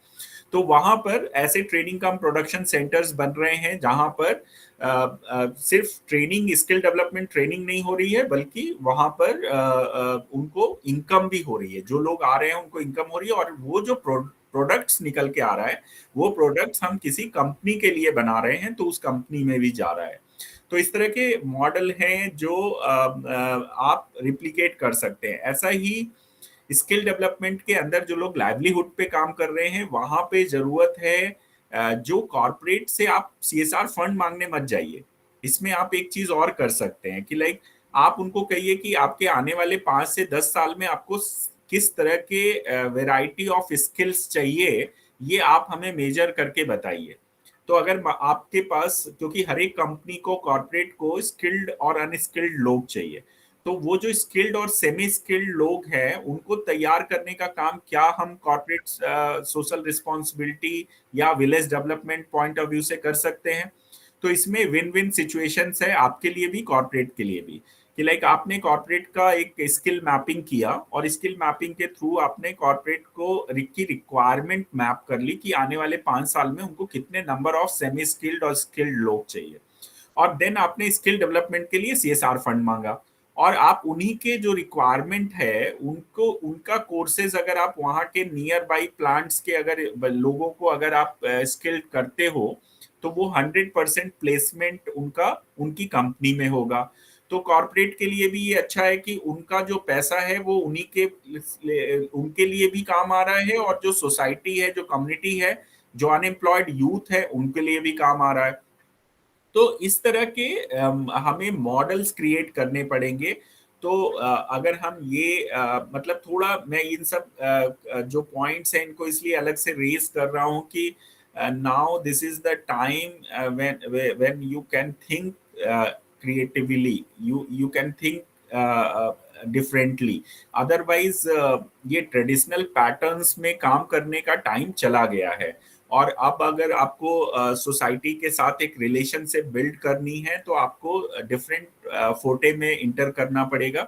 So being a student, being a professional, being a academicians, हम सबको अपने अपने फोटे में ये देखना पड़ेगा कि क्या हम रूरल डेवलपमेंट को किस स्पैक से देख रहे हैं, किस फ्रेमवर्क से देख रहे हैं, और आज के टाइम पे उसकी नीड क्या है। तो उसके अकॉर्डिंग हमें फ्रेमवर्क चेंज करना होगा। नंबर ऑफ एकेडमिक इंस्टीट्यूशंस ने ऐसा किया भी है। बहुत सारे अभी इंस्टीट्यूशंस और न्यू एजुकेशन पॉलिसी में अगर हम देखें तो वहां पर ये प्रोविजन है अब हर एक कोर्स के साथ अप्रेंटिसशिप का, इंटर्नशिप का। सो जो पहले कुछ लिमिटेड एजुकेशन सेंटर सिर्फ इंटर्नशिप और अप्रेंटिसशिप या समर ट्रेनिंग्स पे फोकस करते थे, अब वो चेंज हुआ है और अब ज्यादातर जो इंस्टीट्यूशंस हैं वो इन पे फोकस कर रहे हैं। तो इसका पर्पस ये है कि हम जो जो कॉन्सेप्ट है ना लैब टू लैंड, तो जब अगर हम लैब टू लैंड की बात करते हैं तो ये कहीं ना कहीं थ्योरी से मैच होना चाहिए। तो थ्योरी आज क्लास में जो बच्चे का जो कोर्स सिलेबस है वो और जो रियल चैलेंजेस हैं उनके बीच की दूरी तब कम होगी जब इस तरह के कोर्स डिजाइन होंगे और जो क्लासरूम सेटिंग है वो ग्रास रूट पे भी अगर उसके साथ मैच करेगी देन इसका एक इम्पैक्ट होगा। तो ये सब नंबर ऑफ जो मैंने पॉइंट्स आपके साथ डिस्कस किए हैं, इन पे हम लोग एक लार्जर प्लान और एक स्ट्रैटेजी डेवलप कर सकते हैं। लाइक आप सब अगर एनआईआरडी से जुड़े हैं, so NIRD as a leading institution in the country, उनका अपना कई सारे कोर्सेज हैं, बहुत सारे उसमें रिसर्च में उनका इंटरवेंशंस है। तो मेरा पॉइंट सिर्फ ये है कि हम कैसे एनआईआरडी को के साथ कोलोबरेट करके इसमें आगे जा सकते हैं, और आप जिस सिचुएशन या जिस इंस्टीट्यूशंस के साथ काम कर रहे हो या जिस पोजीशन में आप काम कर रहे हो वहां पर कैसे आप अपने आप को बिल्डअप कर सकते हो और रूरल डेवलपमेंट के में कहाँ कंट्रीब्यूट कर सकते हो, इसको हमें ध्यान में रखकर आगे मूव करना होगा। मुझे लगता है कि अभी मैं यहीं पर अपनी बात खत्म करूंगा, और आप अगर आपके पास और कोई क्वेश्चंस हैं और आप कुछ आइडिया शेयर करना चाहते हो तो आप कर सकते हैं। So thank you so much Thank for you so much, listening me. Santosh ji. I mean, what a absolute delight listening to you, and I also learned so many new things. Of course, we would like to discuss with you more on possibilities of how to collaborate and how to work together in this area. Although it has been quite some time that CSR is there in India, but it's still relatively new when it comes to the social development and to make it uh, relevant for rural development, etc. So there is a lot to do, and I hope that we'll be able to work further on this. Now, before I open the panel for discussion, I saw Rashi raising her hand. So if there is a point from her, it is listen from Rashi. Can you please unmute Sure. yourself?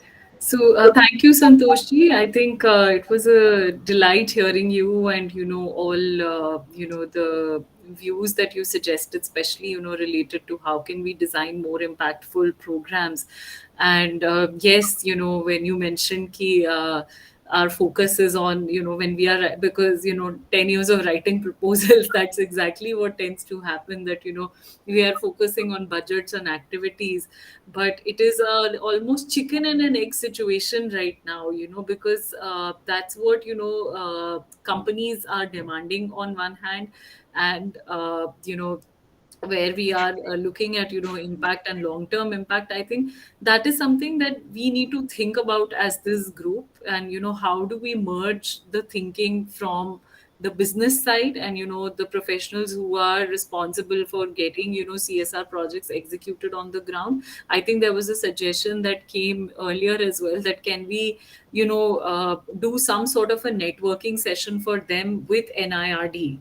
I think that is something that we can definitely take away from here. And how do we mix that business versus NGO side to come up with collaborative thinking and collaborative project, because ultimately that is what we are discussing right now, to how to we scale and how do we take this forward to generate impact, and not just focus on utilization of funds, or not just get stuck into the operational issues, but keep our larger goal in mind on why we are doing what we are doing. So yeah. Thank you so much, Rashi. And I think, of course, NIRD-PR would love to be that nodal point where we can foster such kind of network, and of course create an environment of not competition but collaboration and working together on a very limited kind of funding setup. And I really like the idea that we focus more on the impact part of it, and there is no a need that we only talk about the process part.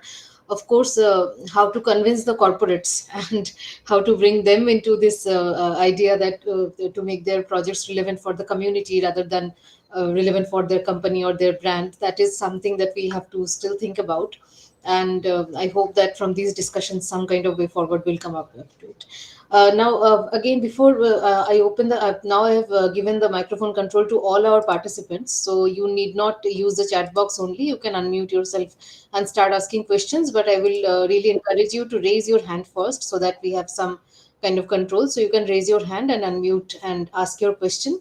But before you warm up, I know it will take some time for the questions to come in. I would like to invite our co-coordinator, Dr. Rajesh Sinha, Assistant Professor of NIRD-PR, is also here with us today.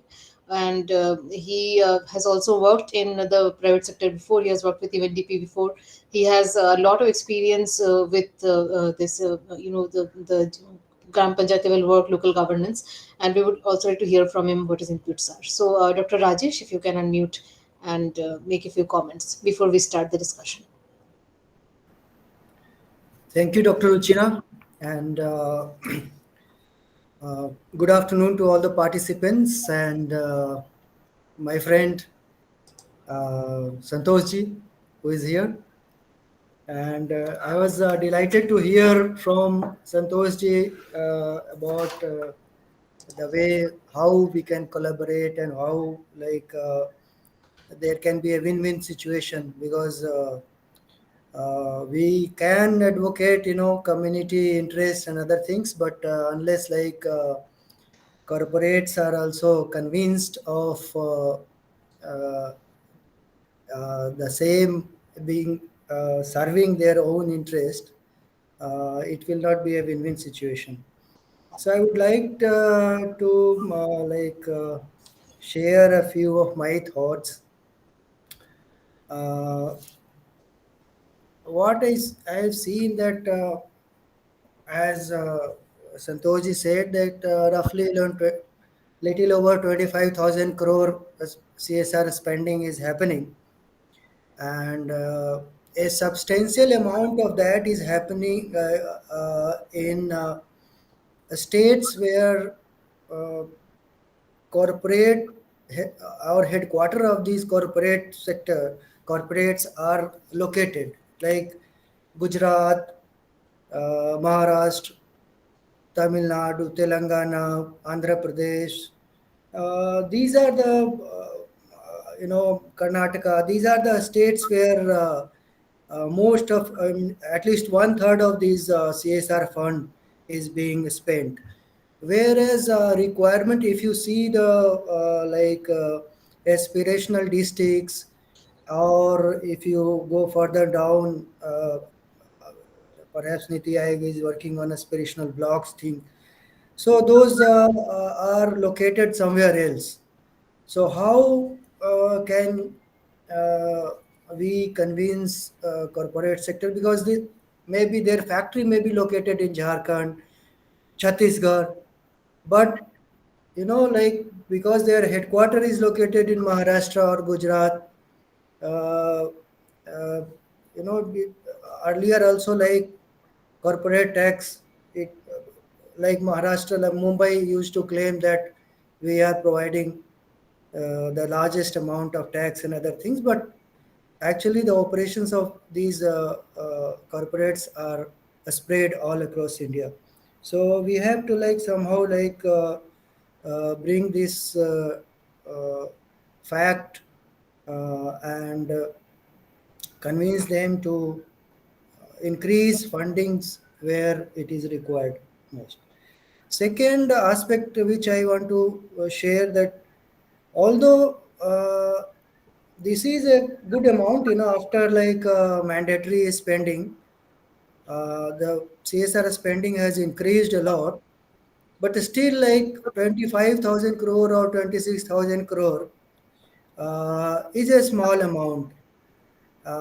And CSR and civil society organizations need to collaborate with government sector more closely, because let's say the example of rural development ministry alone, so 2 lakh crore per annum budget we are spending on rural development schemes only. Forget about other schemes which are being implemented in rural areas like NRHM or PMJ, many other, like so. I think the CSR is more interested in spending fund where tangible results can be shown, and that can be reported in their annual report or something like that. How can they leverage this fund to for better utilization of government funds? Like whatever amount that government is spending, although like some viewpoint had emerged that there are lack of resources in rural areas, but government resources have increased over the years, and a lot of fund is going to rural development, I mean rural areas. For example, you see the MGNREG itself, like around 60-80,000 crore per annum is going. There are Jal Jeevan Mission, there are Awas Yojana, many such schemes are there. So if CSR fund and civil society organizations, because there are three major players in development sector. One is of course government, second one is private sector or corporate, and third one is civil society, which includes academia, media, etc., NGOs, etc. So how can this private sector corporate social responsibility fund can support CSO's activity in community monitoring and social audit of the government spendings on rural development?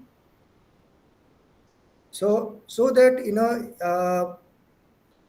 a single penny spent by government reaches to the most needy persons. So that is another thing. So in I would suggest CSR to like spend more on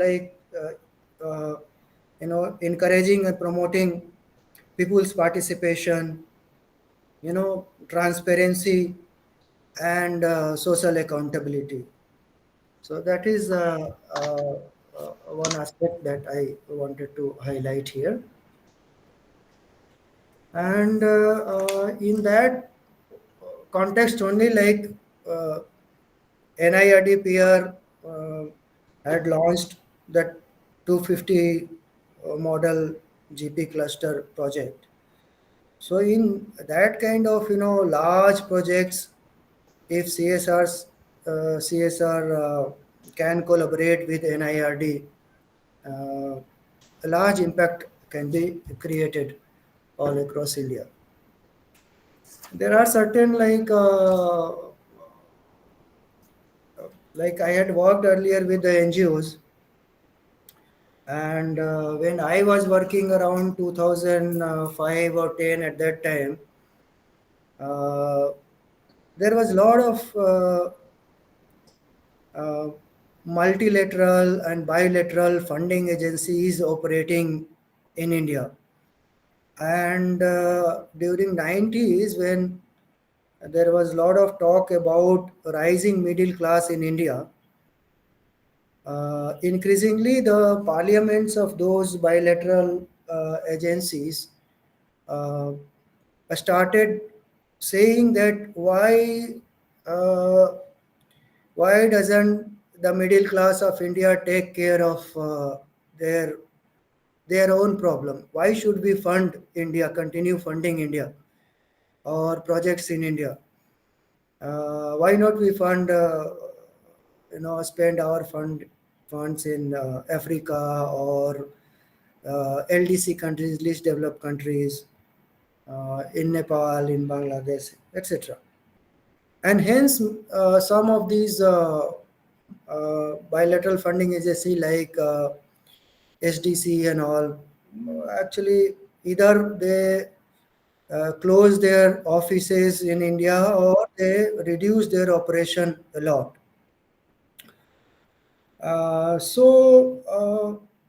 To fill that gap, and because of that, the CSOs are increasingly facing a lot of resource crunch. And on top of it, uh, increasing tightening of the FCRA provisions, uh, these CSOs and NGOs are finding it difficult to operate, particularly the smaller ones who are operating, who are actually directly connected with the community.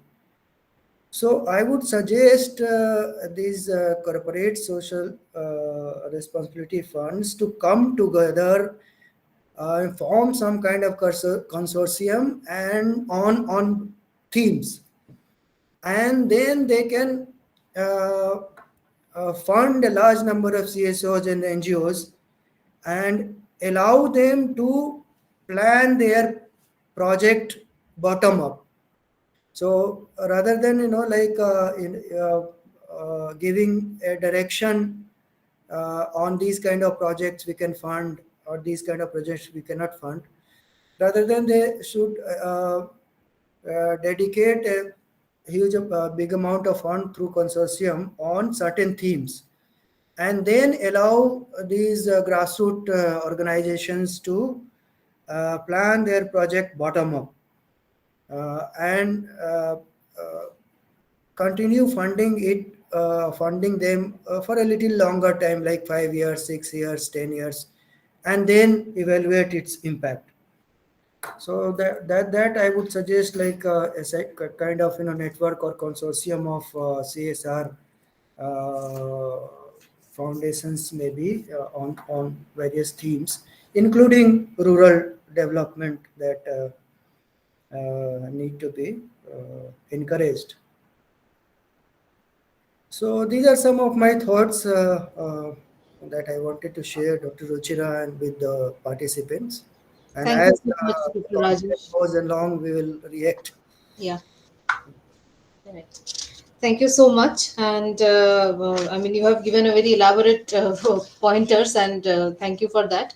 Of course, the my point is that the problem is not from the NGOs or the partner side. I mean, how do you nudge the corporates to spend in an area where you want them to spend? How do you nudge them? Because the nudge has to come from the policy, like your our research and evidence and all these things that will not matter if policy does not nudge them to spend. So that's what happened in 2013-14. If there was no policy to spend CSR, I don't think this 85%, 90% surge in the funding you would have seen. And now, actually, if you see the data, the CSR spending has kind of flattened. It has not increased since 2022, 3, which is unusual because the lockdown is over and the spending should increase. But rather than that, we see news is that every day a new company is penalized for not able to spend the 2%, and they'll rather pay the penalty than spend somewhere where some kind of impact can be seen. So the nudge has to come from the policy, and in fact, in that count, when we have spoken about kind of creating a policy environment or kind of a policy provision where we can mandate the corporates to spend in certain sector, for example, link it up with skill building or women empowerment or some other sector. The government itself comes back saying that there is already such difficulty of doing business, and you want to again create a mandatory payment in certain sectors. Do you want to drive people out? So if government itself, the policymakers itself are not convinced, how do you convince the corporate? How do you create that nudge? So it's a huge challenge in front of us. And of course, for those who are implementing CSR projects, those who are doing the need analysis and finding the areas, they need to learn about programs that are being run by other bodies and other NGOs and government for ensuring that there is no overlap rather than coordination. In fact, I have seen NGOs working in the areas of water and sanitation, in the villages, which are also your aspirational districts. They are getting Jal Jeevan Mission's water connection, and somebody else is doing in the sanitation. So there is a pipe water in one household, and then the NGO is providing a rainwater harvesting scheme somewhere else. So these types of overlaps should also be avoided with a platform where people can share very very freely share the evidences, and you can quickly access it. And that is the primary challenge which we Dr. Ramesh and I faced when we started this idea of CSR conclave, because we are academicians by profession. I'm a researcher, we are all researchers, so finding us is very easy. So if you want to find a gender expert who works in sustainable development goals, you Google search me, and my papers will come in front of you, and in my papers my contact number is there, my area of expertise is there. So I am very accessible in that front. But how do I find a CSR project implementer who will be able to come here and present the evidences and present the challenges that are there? So the only way to find a CSR implementer is to kind of go through the industry channels, which are very hidden and very not so easily accessible.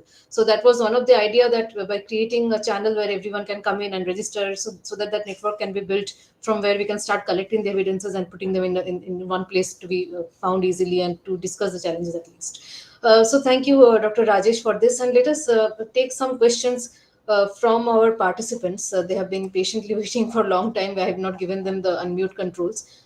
You don't need to use the question and answer box or the chat box. You can straight away unmute and ask.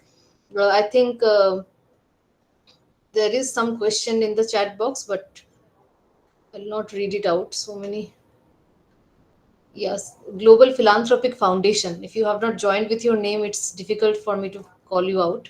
But you can unmute and ask straight away. Our experts are here and they're going to address that.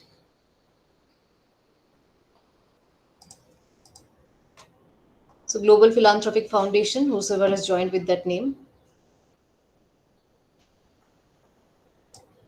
they're asking, can we get CSR funds to identify and work on the area problems in the future?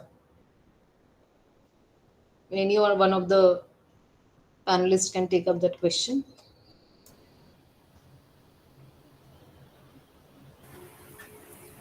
Dr. Ruchira, can you repeat the question? It's a very straightforward question. They're asking that can they get the CSR funds to identify and work on the area problems in the future? I'm not sure what they mean by area problems, so I'm requesting them to unmute and explain. Okay. Okay. So, there is the I am not understanding the question. But what is the answer? Like, if as we said, like if you are wanted to do something for the community or something for the areas, you have to identify the problem. And if you identify the problem, then you can make a plan for solution, plan and solution for the particular facing what you facing the problem. And according to the plan, you can approach to the donors, particular donors that those are available in the particular domain or geographical area.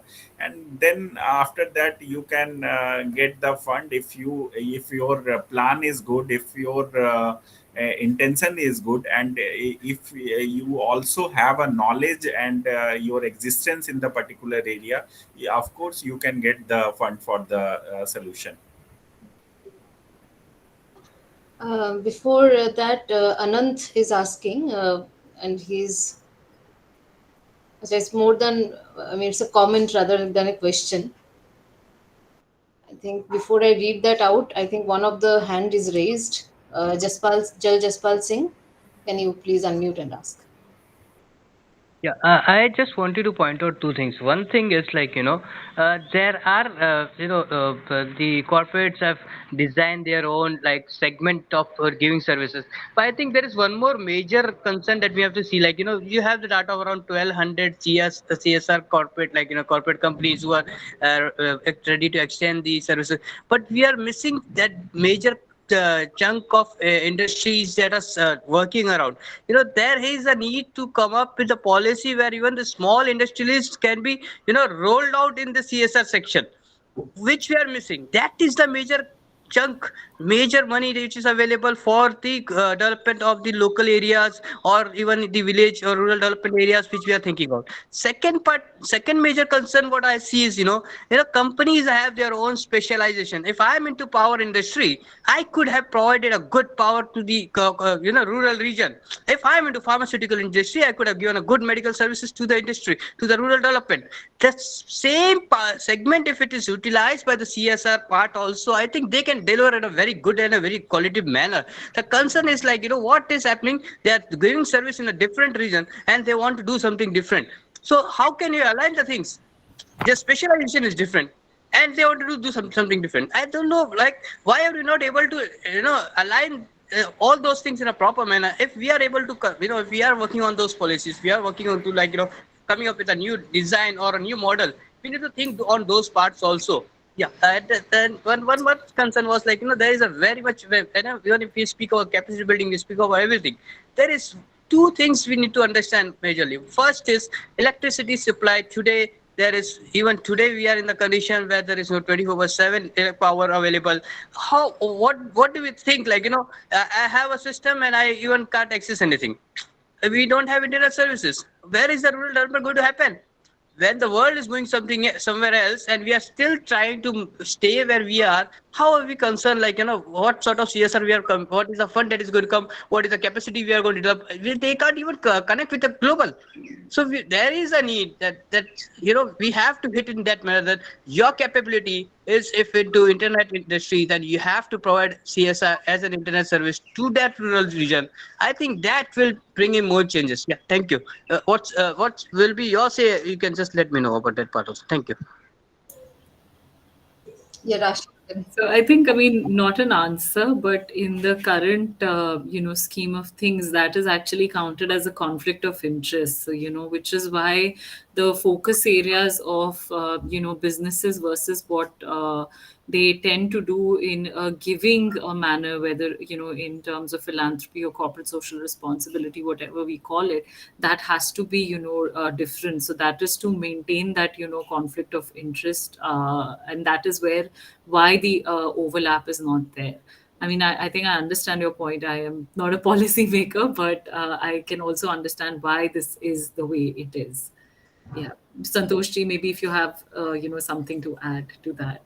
No, Rasi, just I add one line of concept, like uh, overall, in the development point of view, as Jal Jaspal Singh said, it's a very nice and true, and also you had a very nice idea. But I raise one point here, like, can we also now starting discussing about the social responsibility? Here is the need of the citizens' social responsibility. So, like in India, there is a number of problems, but major problems in India are also the behavioral problem and lack of awareness of the citizens.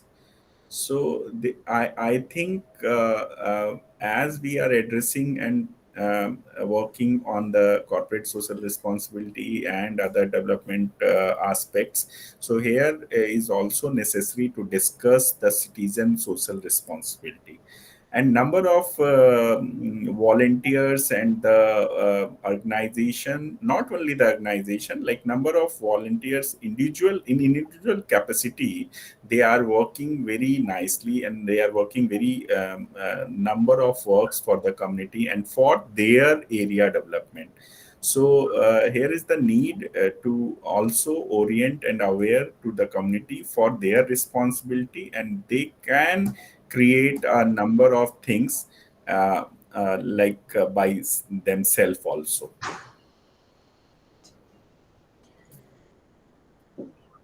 Yeah, Dushyant Priyadarshi. Dushyant, you can unmute and ask your question.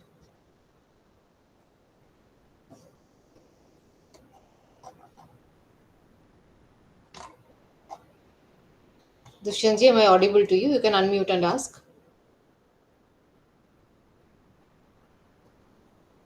I don't don't think he can. There's some technical error probably.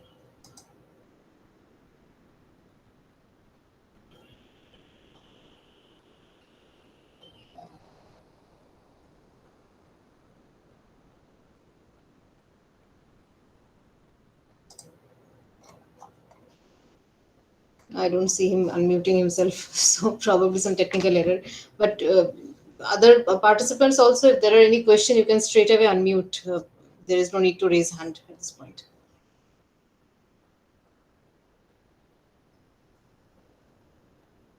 I also wanted to add something to which Santosh ji and Rashi both said. It's that we have seen companies, uh, somehow finding loopholes and ways to bypass the conflict of interest all the time and using CSR fundings to the end, which will benefit the company's own business. And I don't see a problem in this as long as the community is also developing as a result of this, especially in the road building projects, the shipping companies, the companies that manage the ports. You see that they always influence governments to take up sections of the road which will then be completed with, of course, 70% of the road will be completed by the government of India, and then 30% they'll build from CSR, a road which then will help them develop their port business or whatever. So these kinds of ways around conflict of interest is always there, but as long as it's benefiting the community and as long as we can see some kind of impact in the overall development, I see that this should be fine, I guess. But then which also brings me to the point that you can always influence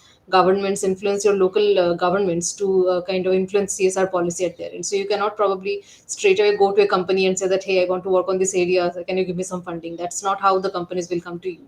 But then you can influence government to then influence the corporates to spend in that area. So CSR is pretty much, the verticals is defined. If a company says that we are going to spend in road constructions, they will spend in road construction, irrespective of what kind of need assessment or need analysis you have done at your point. So to kind of nudge them towards the area where you want the money to go, maybe it's more productive way is to kind of influence your government, your district collector, Yeah. district magistrate, your MPs, and then for them to then influence the corporates working there. So maybe that will help them define the vertical in a way where you want it to go.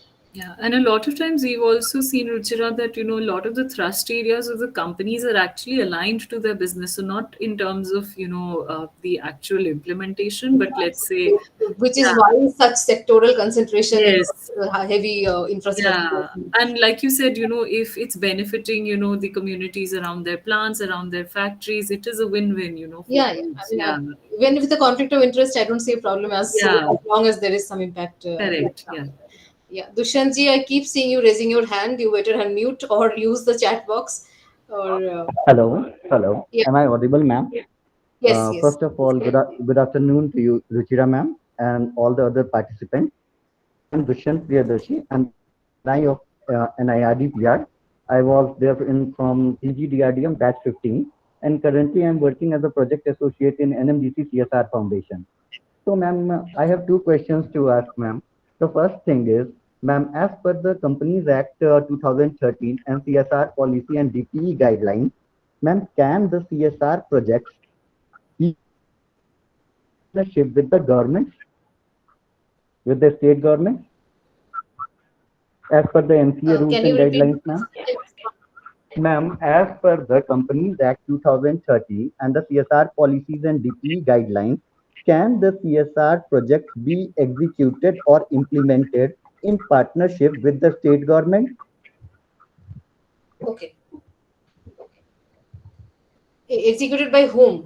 By an NGO or by the state? Ma'am, like, ma'am, I am working in a PSU, and the name of the PSU is NMDC Limited.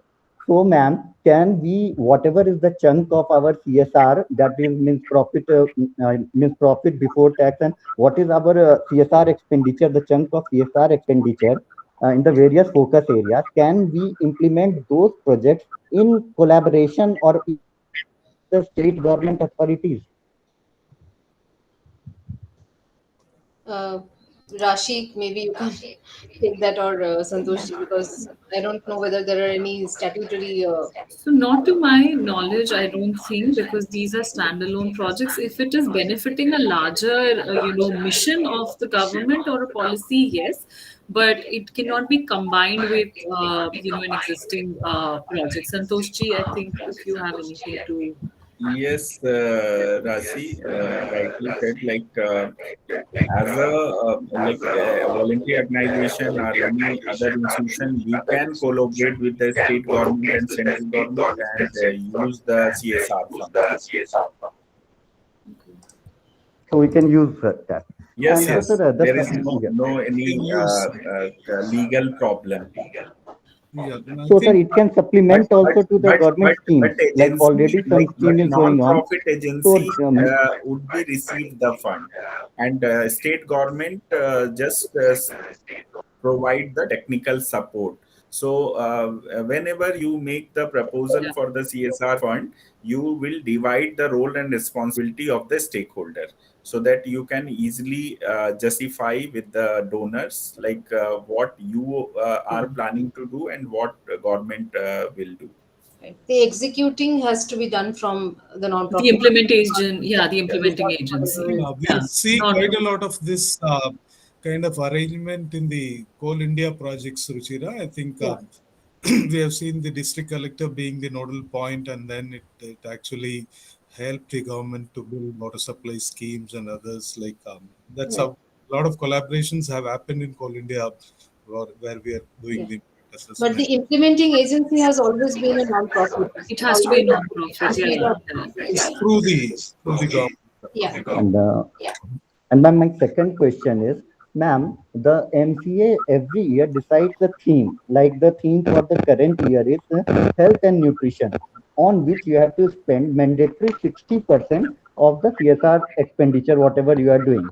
So, ma'am, can what can we reduce the limit of that theme, ma'am? Like for this year, health and nutrition is the theme as per the guidelines of the MCA.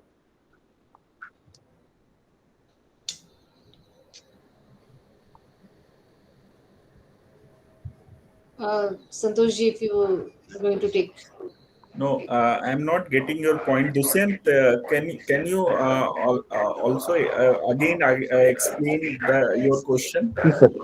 Yes, sir. Like, sir, every year, sir, the MCA Ministry of Corporate Affairs sets the theme, sir. That will be the theme of the CSR. Like, sir, we are having the seven focus areas, whatever there is 7 to 8 focus areas.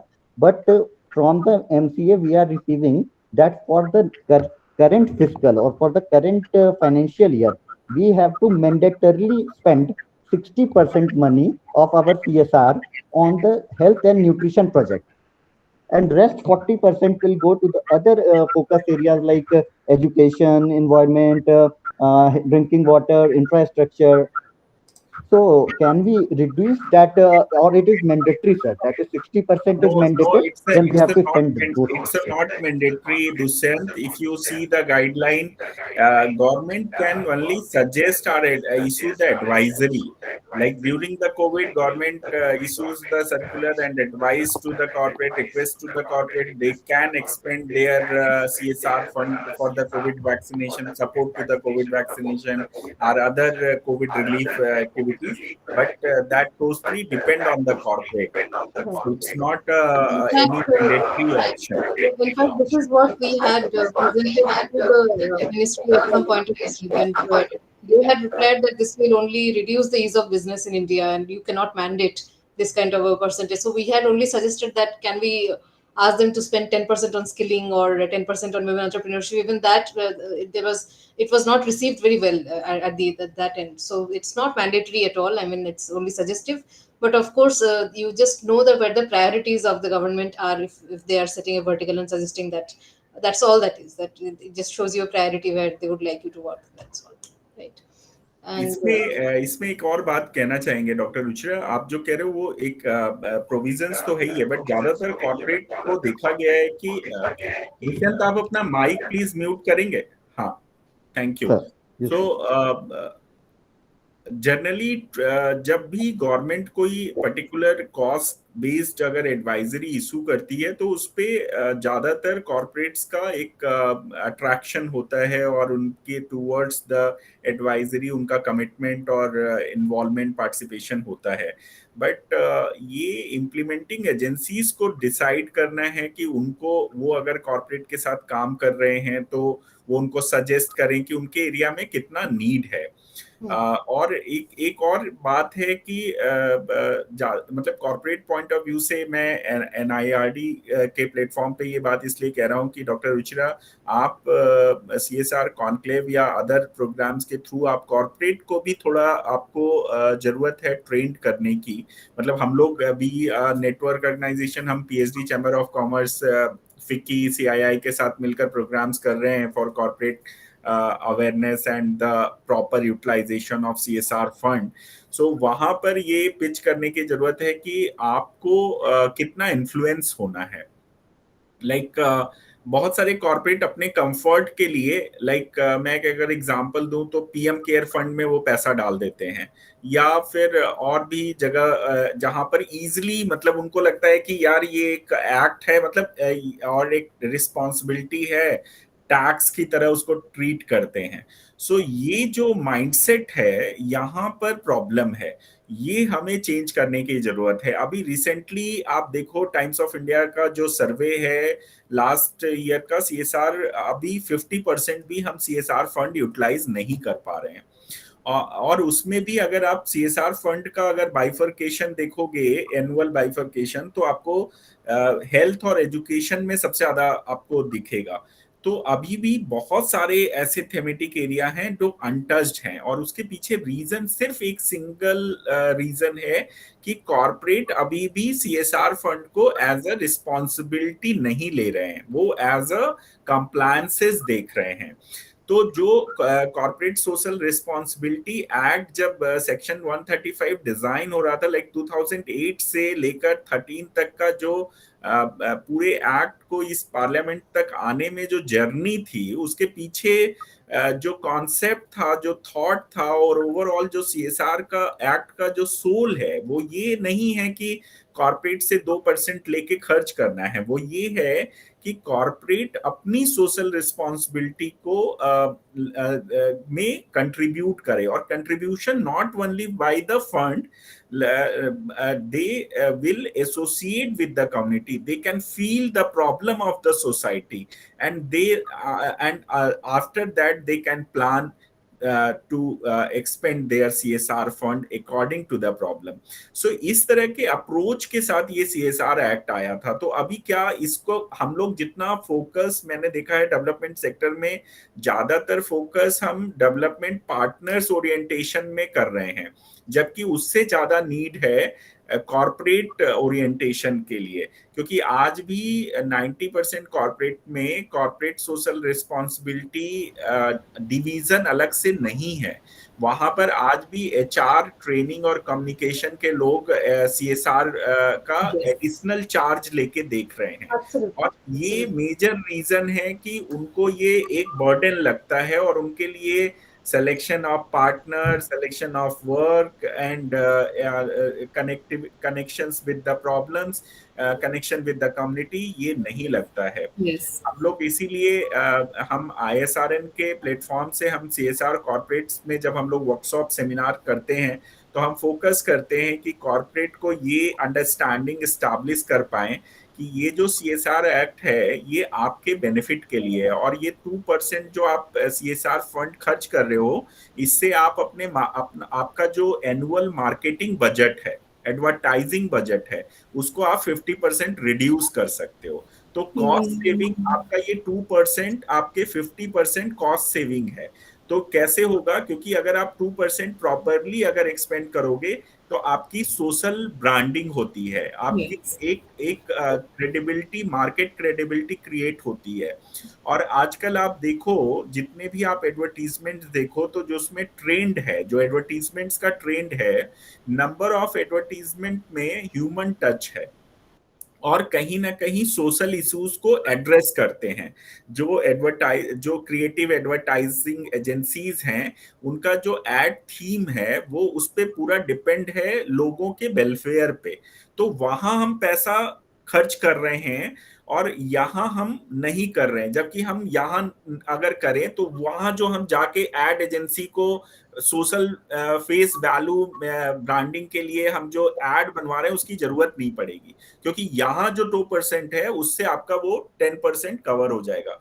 तो ये company को अब समझाने की जरूरत है कि how you can use your CSR fund efficiently, effectively, and plan your CSR fund strategically, so that you can utilize your CSR fund for your company branding, and also you can make your relationship better relationship with the community.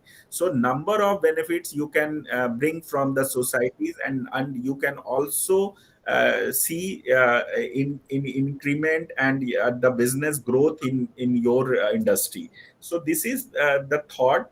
If we will share with the corporate houses, they can understand, and then it will utilize 100% and as per the norms, as per the thought. Yeah. So this is my views. Thank you. Excellent, excellent, Santosh ji. It's a very valid point. And also, may I remind that the Act itself says that corporate private money is not private, really. If you were taking it from public sector banks, it is public money. So that also probably needs to be reminded. There are no further questions in the chat box. Only one from Ms. Kanika Shakya. She's asking that she needs some guidance into the impact that they can show to the funders rather than than achieving targets or numbers. I mean, one of you can comment on that, but I don't think it's a question. More like a. Can you repeat it? What is the question? Kanika is saying that she's a CSR project coordinator from ISECT in Bhopal, and they are implementing Microsoft Rural India Skilling Empowerment CSR program in 8 states. And they need some guidance into the impact, especially rural-based aspirational districts of the states, that they can show to the funders rather than the achieving targets or numbers. So beyond the numbers, what kind of impact can they show to the funders? So one is, I think impact will obviously, numbers can be achieved in 1 year, 2 year, 3 year. Impact takes long time, and I'm not sure how if a baseline and end line and an impact analysis has been integrated when you were designing the project and other. So this is quite crucial, and this is something that we at SM Segal Foundation do. So even if let's say there is not a funder requirement, but from our end we do conduct a baseline and we do conduct an end line, and we do end up going back to the place as well time and again to see if this is the impact has remained, or has the project remained successful or sustainable. Another thing is that you can look at third party assessments. So they are also a good way to build in that unbiased third view, objective view of getting your project assessed. So these are some of the things that can be taken up. I would also like to add that the key performance indicators need to be defined before you have gone to the states, Yes. because otherwise you don't know what you are monitoring.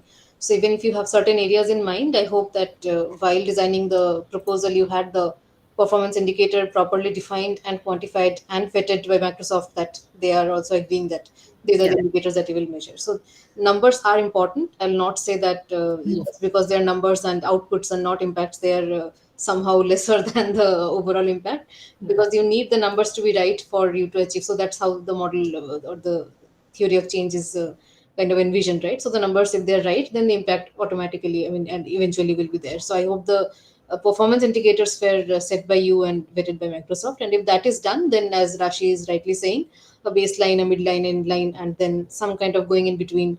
Also connecting with the community. I mean, know about Segal's work that they do a lot of qualitative engagement as well. So it's not just a tool-based or structural questionnaire-based baseline and line study, but in between, their team is constantly in touch with these communities, training them, understanding the problems, so they know what is going on, how the change is coming. So that kind of an engagement is also needed.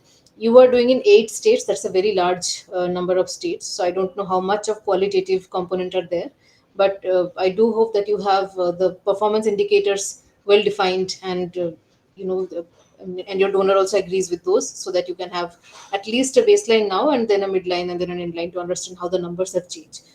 Impact estimation, for that I don't know what kind of model you are going to take, whether you are doing I don't think that for this kind of program you are doing any control or treatment of that kind of setup. It's but then at least from the baseline and inline, if it's a panel, then some kind of impact you can measure at the end. But then, given that the covariates are also being collected, not just the key performance indicators. I don't see any other question here, but Sagar from Panchayati Raj Sustainable Development Goals in Uttarakhand is asking that some CSR projects it can be suggested for Educational Welfare Society, Dehradun, Uttarakhand. I don't, I don't know how you will comment on that. So Rashi or Santoshji, if you can guide them. This question Sagar asked especially for the Rasi. Yeah, So he right, write like right. Rasi ma'am, we But are working on Panchayati Raj. So right, you right. please Oh, sorry, I Rasi missed the. Straight particular away went into question. Uttarakhand and started reading from there. But yeah, I think both of you can reply. The other participants will also benefit from it. Yeah, sorry, I was on mute. Yeah, I just read the question. I'm not sure if I understand the question correctly. Kindly suggest for CSR projects. So, are you, depends, are you an implementing agency? Are you looking at CSR projects? And like I think Santosh ji had mentioned that you have to have your, you have to do your need analysis. You have to have a project design in place. You have to, know what problem you're solving, who your target beneficiaries are, and accordingly, a CSR project, any development project for that matter, whether it is a micro level or a macro level, is designed. And I am speaking at a broad level, and if as an implementing organization you're looking at possible funders, so start with a basic desktop research, start with a basic field survey. There are multiple company, you'll be surprised, there are multiple businesses and companies who could be operating around the area that you have your projects, who may be interested in partnering with you. Do a basic desktop research. It doesn't need any in-depth analysis, and you will find contacts. Start contacting them, start meeting them, discuss your ideas, float your concept notes and proposals, and that is how you could possibly get somebody to partner and work with you on your CSR project. I hope I've answered your question. Santoshji, if you have any. No, already not exactly, Dr. Ruchira. Rasi has already covered like a good answer for the question, so I don't need to again repeat, please. Right. Yeah. Yeah. I think Jaspalji wants to add a comment. I will quickly turn on the microphone feature. Jaspalji, you may please unmute and add. Yeah, yeah, thank you. I just want to add, like, no, just like you're saying, like, there is this, everything happens from the Ministry of Commerce. So why don't we organize a proper training program in collaboration with the Ministry of Commerce for the for the corporates? So it will become a mandatory from them, because if they are following a mandatory rule when they are suggesting anything, so it will be more easier to reach to the corporate. That's my concern. Like, I think that's the way we have to go ahead also. That will be that will be easing the way to implementing what we actually are thinking and what we really want in the ground level, and then coming up from the Ministry of Commerce. So I think that can be done through NIDP. Yeah, thank you. Yeah, I mean, if the comment is directed towards me, it's not that simple and straightforward. Ministries do not listen to you. If you give them these kinds of, that this can be done, that can be done, policies need to be done in a lot more. I mean, there has to be a lot more complex process that goes into it. There are political motivations, there are economic considerations. You cannot force businesses to do anything for you. I mean, you may have your own passion being an NGO and you are seeing the, evidences, etc. I mean, academic, I have my own passion, but then it's not necessary that that passion will translate into the passion of the corporates as well. They have their own areas to work on, operate upon, and if you have interacted with the corporates, you'll see they're quite adamant about their contribution to the economy as well. So if you say that why don't you spend 2%, they'll say that we are already generating hundreds and thousands of jobs, and on top of that you want 2% from us to spend on social sectors. So it's not that straightforward. Your optimism, of course, is extremely refreshing, and I hope that you are as energetic as you are now and you continue to work on this area. But yes, we have to continue the dialogue continue working on this area for any change to happen. So the corporate social responsibility at the Section 135, it did not come suddenly. It was a decades of effort that has culminated into that act, and I'm sure that by continuously working on this area and making small changes, we'll be able to eventually reach there where, as Santoshji is rightly saying, the corporates will also take it as a responsibility and as their own passion rather than just a way to evade penalties, etc. So with that, let us close the question and answer session. And you have been extremely patient with us. Both our speakers stayed with us till the end. Thank you very much. And before closing the session formally, I would like to again invite our center head, Dr. Ramesh Saktivel, to make a closing comment, and then we can go ahead and close the session. Sir, please. Thank you, Ruchira. I think this has been a wonderful panel discussion from both Santoshji and Rashiji, who really brought in the practical elements into what happens in the CSR and RD interface. And Santoshji's idea of streamlining, rather changing the pattern of rural development implementers, especially NGOs, how do they maximize their impact? I think very validly, rightly said by him that this phase has changed from typical donor funding projects to social stock exchange. I think that is the big opportunity that is waiting, which is probably not tapped. Probably we'll talk more with Santoshi in the future. Yeah, absolutely. And how do we focus on certain elements which can be, I mean, done in a large scale to NGOs and other civil society organizations can benefit. I think that is a key challenge. Like entrepreneurship, also like becoming social entrepreneurship outfits where they can become. They can also make some operational costs through the operations by helping the people. I think social ventures, these kind of things are the today's requirement for NGOs. They cannot remain as recipients of funding and just wait for some donors to come in.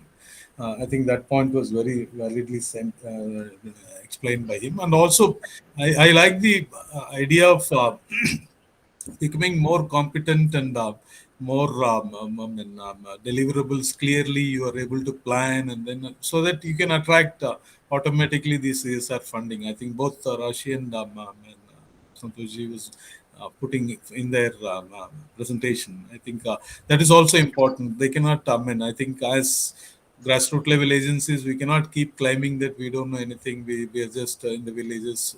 That phase is gone.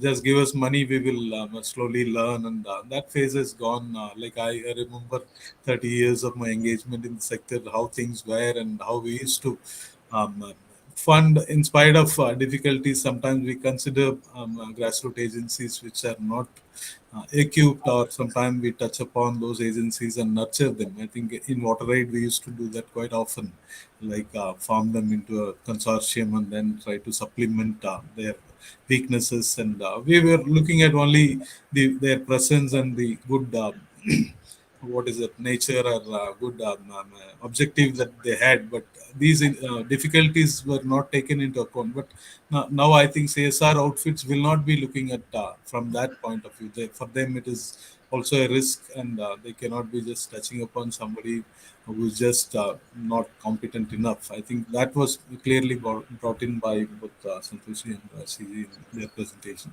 And I think the opening remarks by Vijayanand sir was wonderful. Like as always, he has been point blank on certain things that he feels very important, and which was a lot of things matches with our ideas also. Like Dr. Ruchira and we keep discussing on this. How do we really take up this further? And as we progress, this is just a starting. So we are also learning a lot. We are trying to, understand these aspects and bring them in our work. Like I think somebody was mentioning about training. Yes, NIRD we are planning really good orientation for CSR professionals. I think we have planned certain things this year, and we will also have more in the coming days, and also try to work on this platform, like through this conclaves and this engagement. Probably we can have much more discussions in the future. So I'm really hopeful that a lot of things will happen, and it has been very useful, and the participants also were quite engaged. I think I still see a good number of attendees. They have not left. I think that's a good sign that a lot of people are listening, and will be passing on these learnings to them. With these words, I thank both of our speakers, Rashiji, and we work with your water team quite often. Like last week, they were here. So Yes. NIRD, we did this bioscience filter training. So Yeah. Lalitji and the team was here. So Yeah. we are actively engaged with them in NIRD also. And Santoshji, it has been a pleasure. I think if he's around, I thank him also. And, thank you, Ruchira. Thank And you. Thank you yes, so much, Thank sir. you. Thank Thank you you, for everyone. binding the discussion together. And then, to our participants, I would like to say that thank you for engaging with our speakers. And it's extremely important for us to have all the stakeholders' comments listened and recorded. So whatever we are discussing in the sessions and in these programs, we document everything, and we are going to share it all with you. And not necessarily the PowerPoints, but the crux of the discussion will be noted down and shared with you to be read and for your own use later on. And also the video, of course, will be published in our NIRD-PR channel for you to refer back anytime you want. So with that, let me thank Shri Santosh Gupta ji and Rashi Gupta for their time from on behalf of NIRD-PR and on behalf of Corporate Social Responsibility PPP and PA Center from Delhi branch and from Hyderabad. Thank you so much, and hope to tomorrow have future programs. and Of course, we'll tomorrow's connect with you for some future collaborations and to discuss more with this. This is not the end of our collaboration. Yeah. With Segal, of course, we are working, but with ISRN also, I would like to have more discussion with you and chalk out a way to work together in the future. Thank you Thank so you. much. Thank Thank you. you tomorrow's so much. Thank you.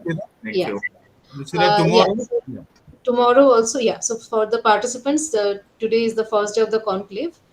Tomorrow we have the second day of the conclave. So please do join in time, and we start tomorrow at 2:30 p.m. We have again some technical sessions, but tomorrow's sessions are more focused on internal discussions. Our primary objective of putting the technical sessions today was that so that you take the theoretical understanding with you, and then tomorrow you come with some valid questions, ask each other, network with each other, so that some kind of way forward can be chalked out. And please do join at 2:30 p.m. tomorrow. And after the discussions, we are going to take your feedback in our training management portal, through which we do certify the attending participants. If you attended both days for a significant amount of time and you are able to fill the feedback form, then you will be certified for attending the program and participating in the program. So let us call it a day for today, and again we will meet tomorrow at 2:30 p.m. sharp using the same link and that has been provided today. Thank you very much. Good evening. Thank you all.